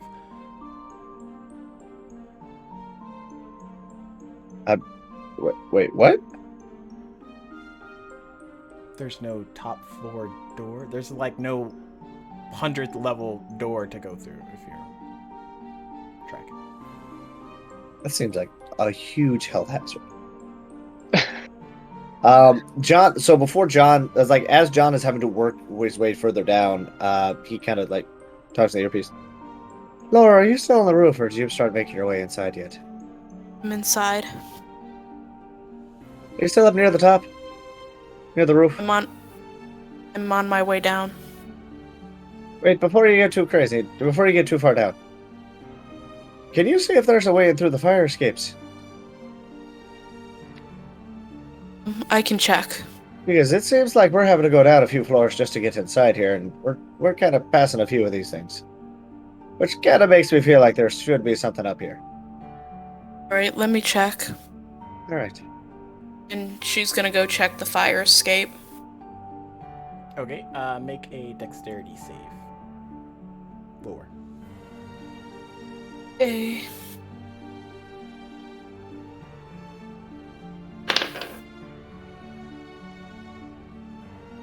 $19. Okay, you make your way out of the top entryway point that y'all came into the door.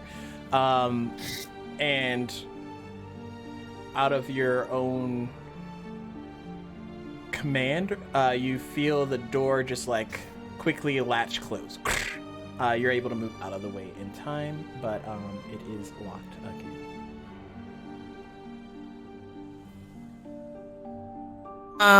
She's gonna speak into her earpiece. There's a bit of a problem, guys. The door closed and is now locked again. And as soon as she says serious? that, then I have you 3 make a dexterity save. Oof. A natural 20. Okay. 18. Okay. 16. Sweet.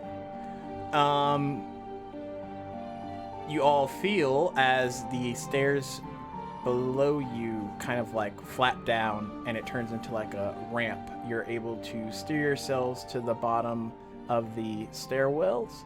Well, the floor that you're on. John, you stumble a little bit, but you're able to get your footing. But in the process, Lore and Bite, you're like directly in front of this camera that y'all were trying to avoid. I just realized my D&D Beyond saving throws are way higher than my Foundry ones. Sorry. Anyways, sorry. What? I'm in front of the camera? Yep, we just got seen. Yeah. Dope. We just got saw. We just got sold, y'all. So just so I'm understanding, because I got a little lost in the theater of the mind. So Lore is still in the stairwell, or she's on the roof and the door closed behind her? She's on the roof and the door closed behind her. Cool. And then the stairs turned into a slide, and we slid down. How many sets of stairs? Whatever floor y'all would be on, you just slid down to the next like interchange. Okay. Because typically it's like set of stairs, you walk around, go down another set of stairs, and that's like a floor. Whatever stairs you were on, you just like slid down to the interchange of that. Lore and Bite's interchange just happens to be by the camera.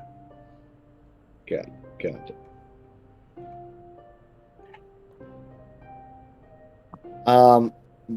John kind of tries to get it. I guess I try to get to my feet, and I look. Are all of the stairs now slides?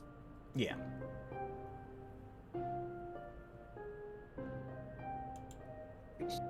Fucking hell. Oh, you're all seeing what I'm seeing, right? Yeah, like we're kind of like, trapped in a tube with no way to climb up, and a very precarious way of getting down. Yeah, I see. Yeah. Lore, everything okay on your end? I'm kind of stuck outside, so I don't know what's going on.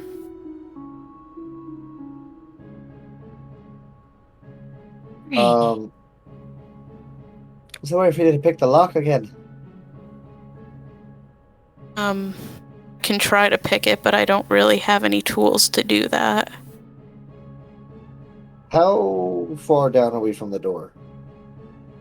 And are we all on the same floor? No, you're on the same floor with Bite, Mel. Johnny's a couple of floors above you. For brevity's sake, let's say Mel and Bite, y'all are on like floor 90, and then John's in between like 95, 96. Fuck. Okay. Is it too steep to get back up the slide stairs? Yeah, is it too crazy for the cat to make it up these slide stairs? Considering like how steep it is, it could be a bit difficult to try and like make your way back up, because it's not just like 5 or so stairs. It's like a definite arch down. Alright, so is there a door next to me that I can go into? Make a perception check. Oh, I thought there were no doors. There were no doors for the first, I think he said 5 levels. Yeah. So for Then like it starts- 100 to 96, there was nothing. And then 95 and on, there were doors. Which is why I was going to have Lore check outside on the fire escape to see if she can get into floors 100 to 96. God, perception check? Yes. 5. Okay. You notice your next door available would probably be for 95, but you would have to go like on the ramp. So Like did we another pass ramp. the door on 95? Yeah, Yeah, you guys y'all are are on like floor 90. 90. Is there a door where Bite and I are? Yeah, there's a 90 door. Oh. And there's no window, obviously. No, just the camera. Oh, right. Shit. Fucking camera. How weak does this camera look? Yeah, can I shoot the camera, or is that more obvious than being seen by it? I mean, it's just like a dome container with mechanics inside. Hey. And Mel's just like, Bite, we need to move or we're gonna get seen by this goddamn camera. I asked the group in the earpiece, should I take the camera out? Or is that too obvious? We just need to move. Like they've already... Okay. I think we just need to move. I'm pretty sure if they've already... based on the fucking slides, I think they already know we're here. Okay. Was there a door or not? I don't remember. I'm sorry. Alright. Bite's gonna try to move through the door. Okay. Seeing if John. it's locked. John's gonna slide down the thing to the next level below Okay. and then go through the door at 95. Both doors are locked. I'll try to pick ours. I'm gonna try to pick the lock. As I'm doing this, I'm just kind of like, Laura, how's the lock going up there for you, lass? I'm gonna give it a go. 3 sleight of hand checks. Here we go. I got a dirty 20 for ours. Okay. And fuck, I don't have a thieves kit. I'm just proficient with it. Fuck. Okay. 22. Okay. 16. Copy. Lore, when you unlock yours, you hear a mechanic in it unlock. However, directly after it, you hear 2 more, like, locks kind of activate. So the door's still locked. Yes.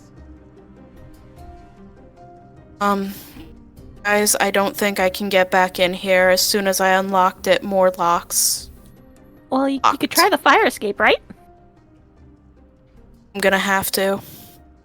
John Alright. is just swearing into the mic. What kind of fucking doors are we? Who the fuck designed this goddamn madhouse? John, Like, we're trying. honestly. Shh, John, stop yelling. He's not. Sish. No, he's talking normally. It's just loud as shit in the earpiece. Again. Fuck. Stop yelling.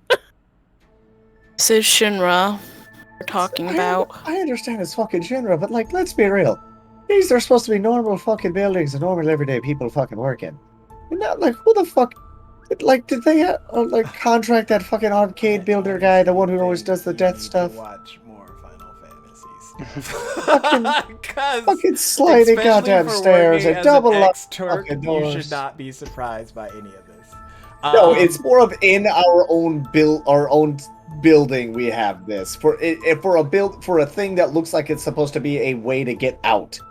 And it's like, what the like, what happens if you're making your way to the fucking roof to get it the fuck out, do it to like whatever fucking hazard, and all of a sudden the fucking stairs start to fucking slides.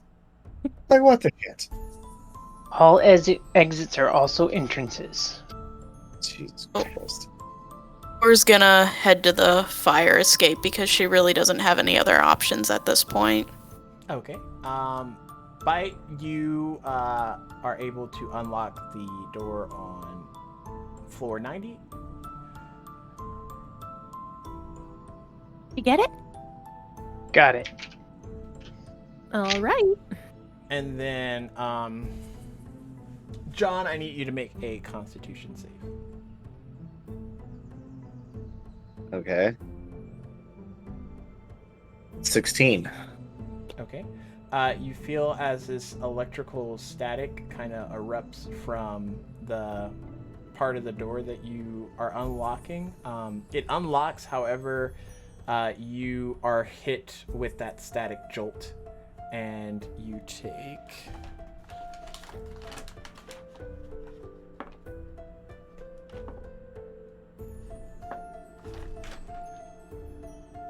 Um, 13 points of lightning. Fuck. 13? God damn. I mean, it would have been double if you failed your save. What the fuck spell was put on that fucking doorknob? A static jolt. Static jolt my ass. All right, we're in. Jesus, Jesus, Mary, fuck it, just like John's just like shaking his hand now. Like, that hurt. You know, Tifa Johnny, didn't you alright? complain when Laz shocked her to death through a fucking pillar, and you're over here. Anyways, Wait, what? watch Advent Children. That's your homework. Motherfucker, I'm Between now acting and like a next week. person. Now I'm not. and next I don't week. give a shit about whatever Tifa's fucking a movie person. you're referring to. She's just a lot more pain tolerant than somebody else. She's is. fucking written You're up a like Turk, that. Excuse me for You're a John. Turk. All right, I'll Act play like him it. like a fucking jackass. All Someone right, sure. shocked I'll you. play him like Okay. a dead. Move on. All right, I got shocked. Moving through the door now. Anyways, bite when you make John it is through. just the grumbler, okay? He's just He's a like, grumbler. ow, it shocked me. Ow, I've tripped. I'm like, oh my gosh. I Get took your 13 shit together, points John. of fucking You're damage. infiltrating Yeah. the Shinra building. You're gonna get shocked. You're gonna probably get Fuck. shot at too. Fuck off. Fuck off with your shit. You're Bite. 13 points probably would have almost killed me, so. Yeah. like, yeah, 13 points nearly murders somebody else on my team, but I go like, fuck, that hurt, like shaking my hand. All of a sudden, I'm overreacting. Got it. Fuck out of here. Anyways, you all make it into various hallways. Bite, you and Mel enter. It seems to be just like a series of office buildings or office rooms. Anyone Okay. in the area? Not from what you could tell. The room itself has like the red exit lighting on, so there might have been a quiet alarm that went off that just told Oh, everyone good. to get out. Be on your Um, toes, Light. What is it? John, you enter into a large kind of like open facility. The walls are pretty clean and white.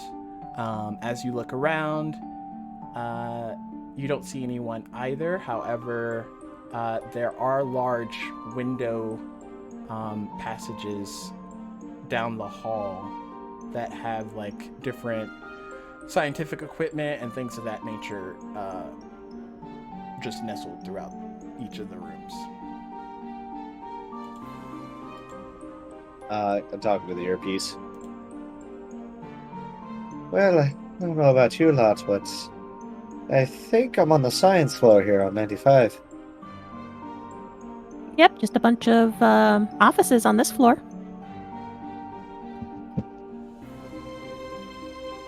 Let me see if I can find a computer. I mean, you'd think we'd find one considering we're in the office area. Sure, make a perception check. Who make a perception check? Just whoever's You- looking for a computer. I got 17. Yeah, you find one. Not too. I got a 19. You both find one. You find Find the a same better one. Bingo!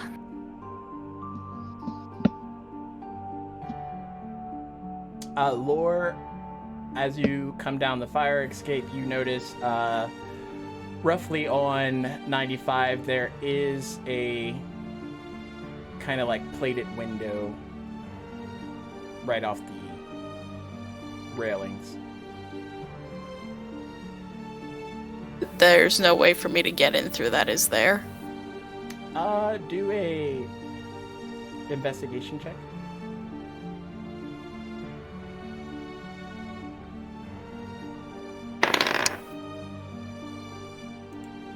$17. Okay. You know just from kind of like being in Shinra buildings before that the latch for it might possibly be inside for like a quick escape type deal. On which floor are you on? I believe I'm on floor 95. There's a window, to the room on floor 95. Latch to open it might be inside. John's gonna start making his way kind of towards where he thinks the fire escape should be. Okay, if you just follow like the kind of exit signs, you're able to see a series of windows off to the left of them. Alright, so I head over to him. Is there a way for me to open up the windows? Like latches and all that? Yeah, there's a emergency pull handle by each one, kind of like engraved to the right of it, or just to the right of each one of them. This is like pull in case of emergency. Is there one that I can open that's not going to... Actually, wait. Yeah, I see like the flashing, like there's alarms, the silent alarms going off already, right? Not on your floor, it's just empty. Is there a window there that doesn't have an emergency pull that's still near the fire escape?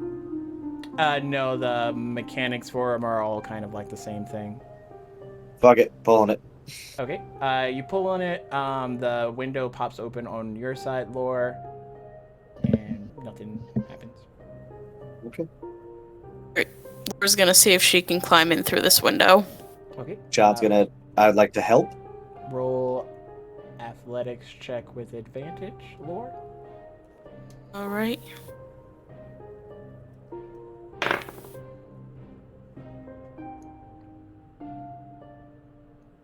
20. Yep. With John's help, you're able to get into the building without any real issue.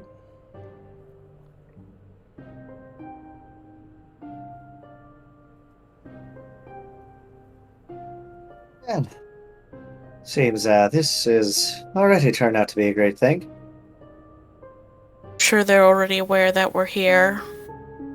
Well, based on the double locking doors and the slide stairs, I think that's a pretty fair assumption. Hey, Mel, bite you here. You got anything yet? Yeah, we found a computer. Bite's trying to Yeah. hack into it right now. Yeah, John just kind of doesn't quite facepalm, but gets real close. How much more did you find anything in the computer, my dear? Oh, no, Bite's still trying to hack into it. Roll a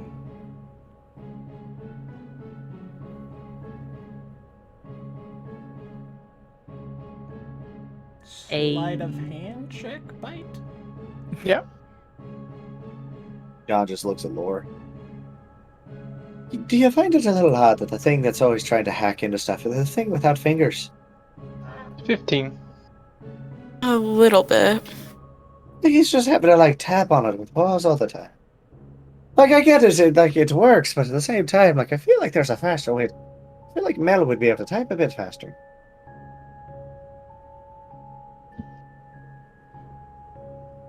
$15. Okay.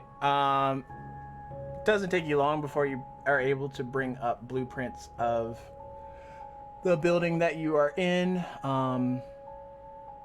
It does seem that the way that you have hacked it and the cameras within each of the facilities, you're able to track Lore and John's positioning from where you are, and it does seem I to see be you.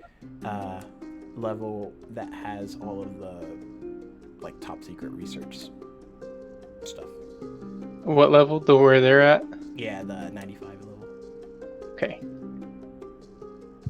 Well, John, it seems like you're on the magic floor. Oh, goody. That's what I want to fucking hear. Now we just need to figure out how to get to you. Well, it seems the fire escape's a pretty easy way.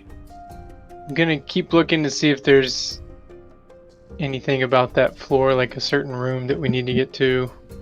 So, Bite, you think we could hack the cameras and see if there's any enemies nearby? That's a great idea. It doesn't take him long, and he changes the positioning on the cameras. You're checking each of the rooms, even the ones on the floor that you're on. Don't seem to notice anybody. It's eerily empty. You do notice, Bite, that there are various heavy firewalls kind of blocking further passage into some of the areas within the 95th floor that you'll have to hack into in order to ensure that the doors and mechanisms unlock properly. Okay. And would I know that that is something done here or done at the door, like at a control panel? You believe that you could do it from the computer that you're on. Okay. Let's see.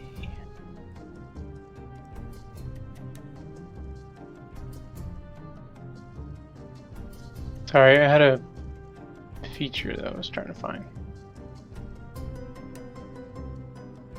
I have advantage when dealing with mechanical things. Okay, roll sleight of hand with advantage. Okay. Also, are you relaying this to John and Lore? I will in a second. Okay. So 17 plus 5 is what? 22? 23? 22. 22. On the first lock, you're able to bypass it, and there's a timer, 30-second timer before it'll lock back again. Oh, dang it. Okay, John, I was just testing something out, and you have 30 seconds to make it through a door. Well, do I see how Would I know from cameras and such how far away they are from that fire wall? Do a perception check.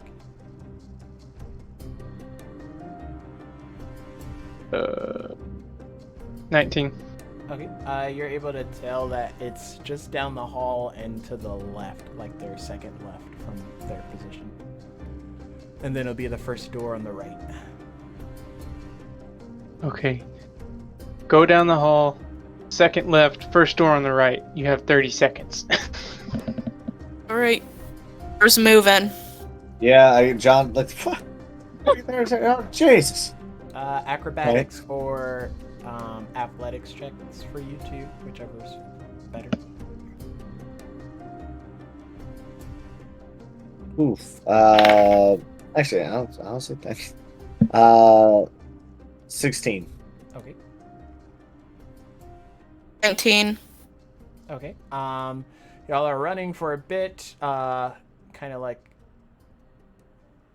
counting the passageways as you do, making your way over to it. You find the door. That's the first one on your right. It is very large, double-handled, and has a sign that says, keep out.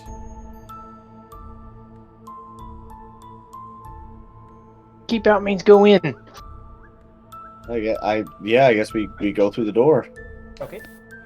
You go through the door. You both make it through. As soon as the door closes back, you hear it like latch back locked. Do we have eyes on them anymore, or are they in a cameraless place? You don't have camera eyes on them, but you do have kind of almost like an infrared dot location of them on the map. Okay. Bite wipes some sweat off his brow. Did you guys make it? Mel, make a perception check. Bite, make another advantage. 18. Sleight of hand. Mel, 18 on you perception. notice, or you hear some footsteps approaching. Bite, there's someone coming. I got a 21 on the sleight of hand. Okay, you are able to unlock the next cipher. It is roughly 3 halls down to the right, and there should be a door at the end of the hall that is now unlocked. Jesus Okay. Christ. I assume he realizes John's just gonna take off running down the fucking corridor towards that door. Okay. And we're just gonna take off after him. Acrobatics and athletics, whichever is better. There we go. It's not too bad at all. 25. Okay.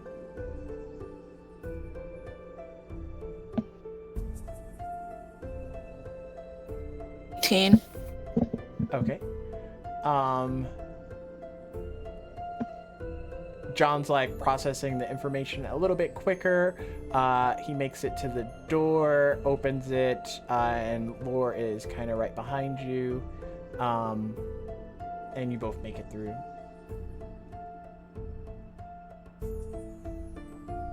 As soon as you enter the door, however, there is a stairwell that kind of like goes downward. Similar to the stairs that you were in the hallway, except now these are just like downward. John kind of taps on the headpiece. All right, mate. Well, we got through your second set of doors. We got ourselves a long fucking stairwell heading down. You sure we're heading the right way? Can Bite say in the headpiece like radio silence? Yeah, as Mel's like taken Bite and tries to find somewhere to hide with him. Okay. Roll, I guess, stealth checks, you two. Oh my god. 14. No, I'm gonna use my inspiration die. Okay. What was that? An extra D6? Mm-hmm. Oh, plus 4, so 14. Okay. You're able to like leave the area. Bite kind of puts it on a screensaver, Shinra logo bouncing thing quick enough. The chair that he's in kind of rotates slightly, but you're able to hide behind like these set of lockers over next to one of the desks. Are the footsteps coming closer? Make another perception check. Oh my god! 18. That one! So a freaking 6! Nice. Bite with your enhanced hearing, you are able to hear that they are like coming towards your area. No. What? What's wrong? They're coming. Get ready to push these lockers over. Right. Can Mel try to peek and see if she can see who they are? Make a perception check at disadvantage. Oh no. I'm sweating right now. 24 is the first roll. Oh god. And 8. Nice. Mm. Lore and John make perception checks for me. Oh. Okay. Better be Vincent. 10. 2. Oh no.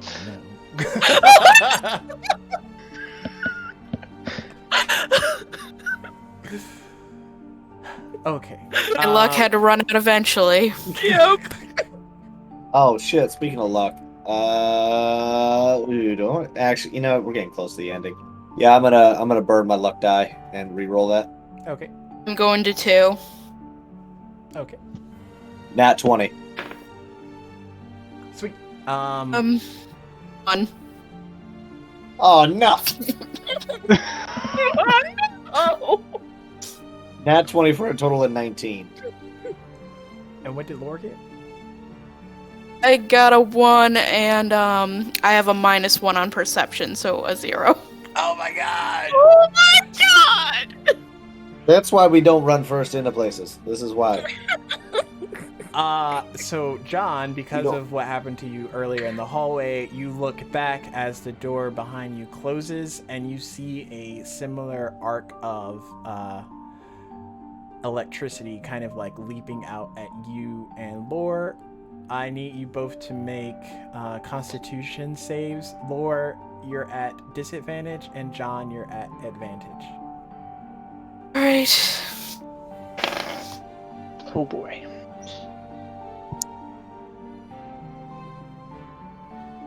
Mel, as they're doing this, you are trying to peek out around these lockers and see if you can see anything. You see like a shadow approaching, but it's just out of reach. And as you try to get that 1 extra inch, you trip and your foot kind of hits into the locker, making a very loud metallic sound in the area. Damn it. The shadow just stops in its steps.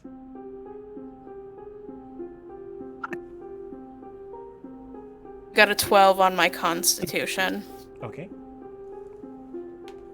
11. Oh, Lord. I rolled a 3 and a 4. Oh no! Correction. Nope, I lied. A 3 and a 5. Lore, you suffer 15 points of lightning damage as it shocks into you, and John, you suffer half of that.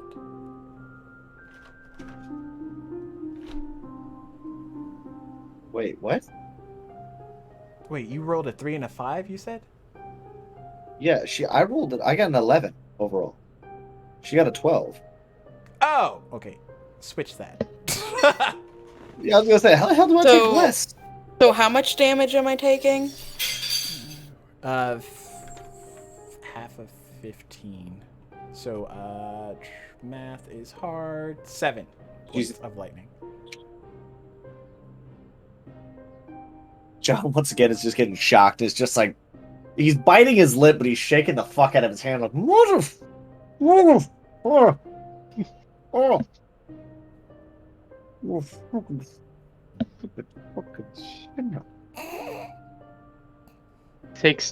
He feels it extra in his metal plate. Oh, no. So Mel kind of looks to bite, like, I'm gonna run. Mel, as you look back at him, the person rounds the corner, and it is, in fact, Vincent. Oh, thank God. Oh my God!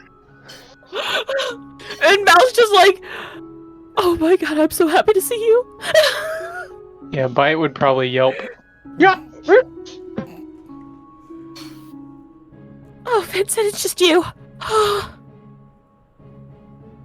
And you watch him as he like holds one of his metal gauntlet fingers up to the brim of his mask to tell you not to make a sound. She shuts up. John, on that note, after taking the lightning damage, make a perception check.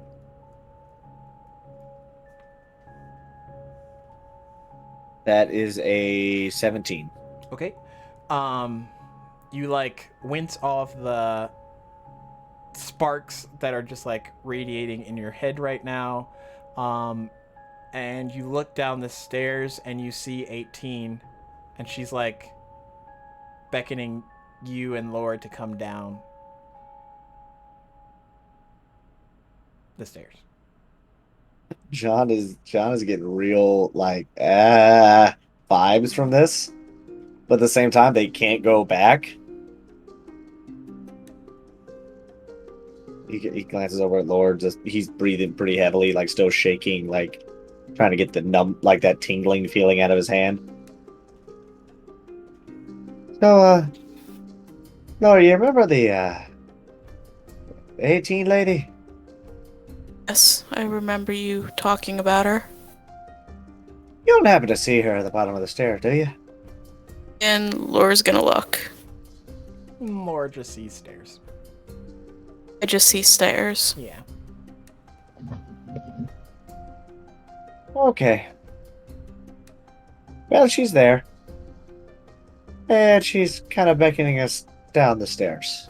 And as you say this, John, you watch as she like runs through the door. That's at like the bottom of the stairs, but she just like runs through it, like phases through it. You just walk through the door. But like, not like through the doorway, but like through the door. Like a ghost. Laura, I'm not gonna lie to you, I might be going crazy. You swear it was just coffee in the cup, right? I'm positive that there was just coffee in the cup, unless Johnny added something when he poured it. It's special Anything spice. else? There was nothing else with the beans that were getting mixed in. Nothing. No, there was nothing. John is just like, fuck, and then just starts heading down. And Laura's gonna head down with him. Meanwhile, Vincent goes over to you, Mel, and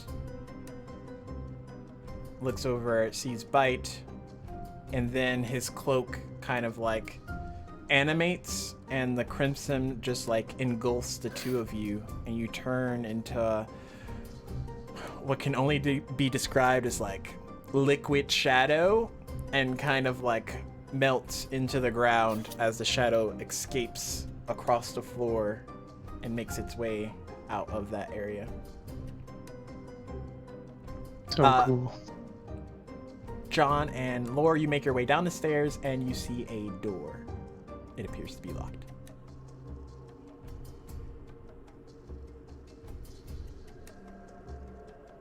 Does it John. look? Yeah, John's gonna try the door, so it's locked. Yeah.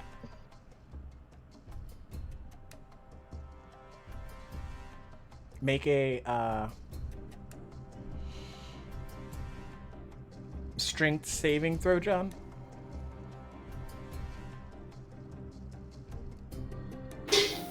16.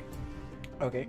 Mel, you watch as kind of frustration sets in, and John. You mean lore? Yeah, lore. You watch as frustration kind of sets in on John, and he kind of starts to radiate with this bright energy, more or less. And he slams his fist against the door. His what is it? Stinger letting loose, and the door kind of like ignites and explodes as John unleashes his limit break energy, destroying the door in question. Ooh. And then the energy starts to fade, and John's back to normal. Well, normal. John, this would be the first time you've ever done something like this. John just kind of stands there for a minute. Looks back at Lore. Okay, did you see that? Remind me never to piss you off. Okay, so you saw that then. I'm not fully losing my shit here. That definitely happened.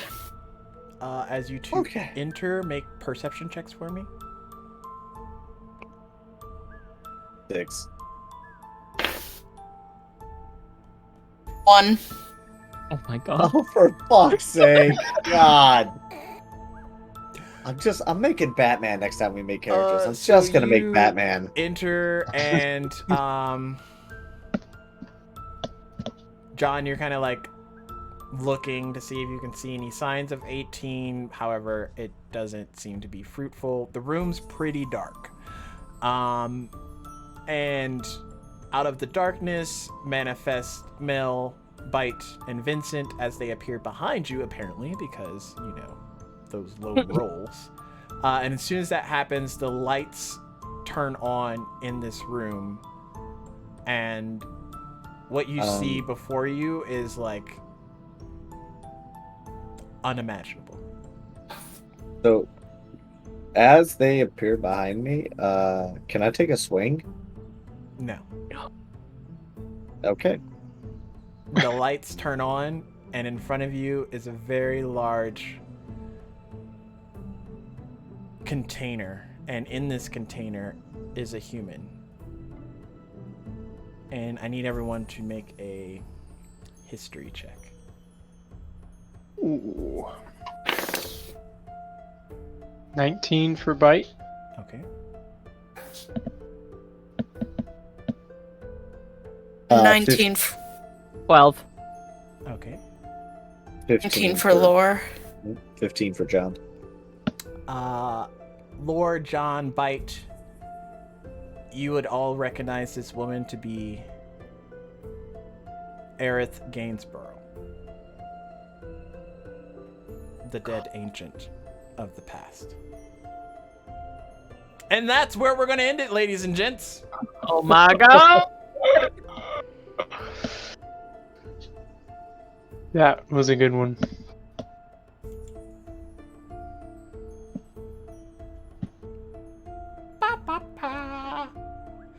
Let me see if there's anyone to rate.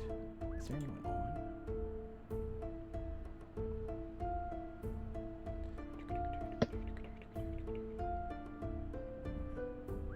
What in the tarnations?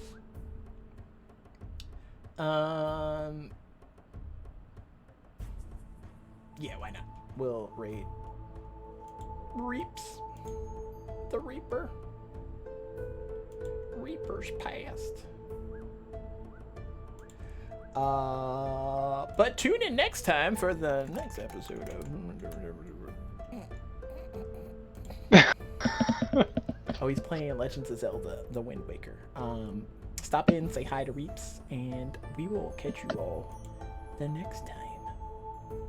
Bye-bye. Bye. Bye. Hey. 5, 4, 3, 2, 1, and we're off.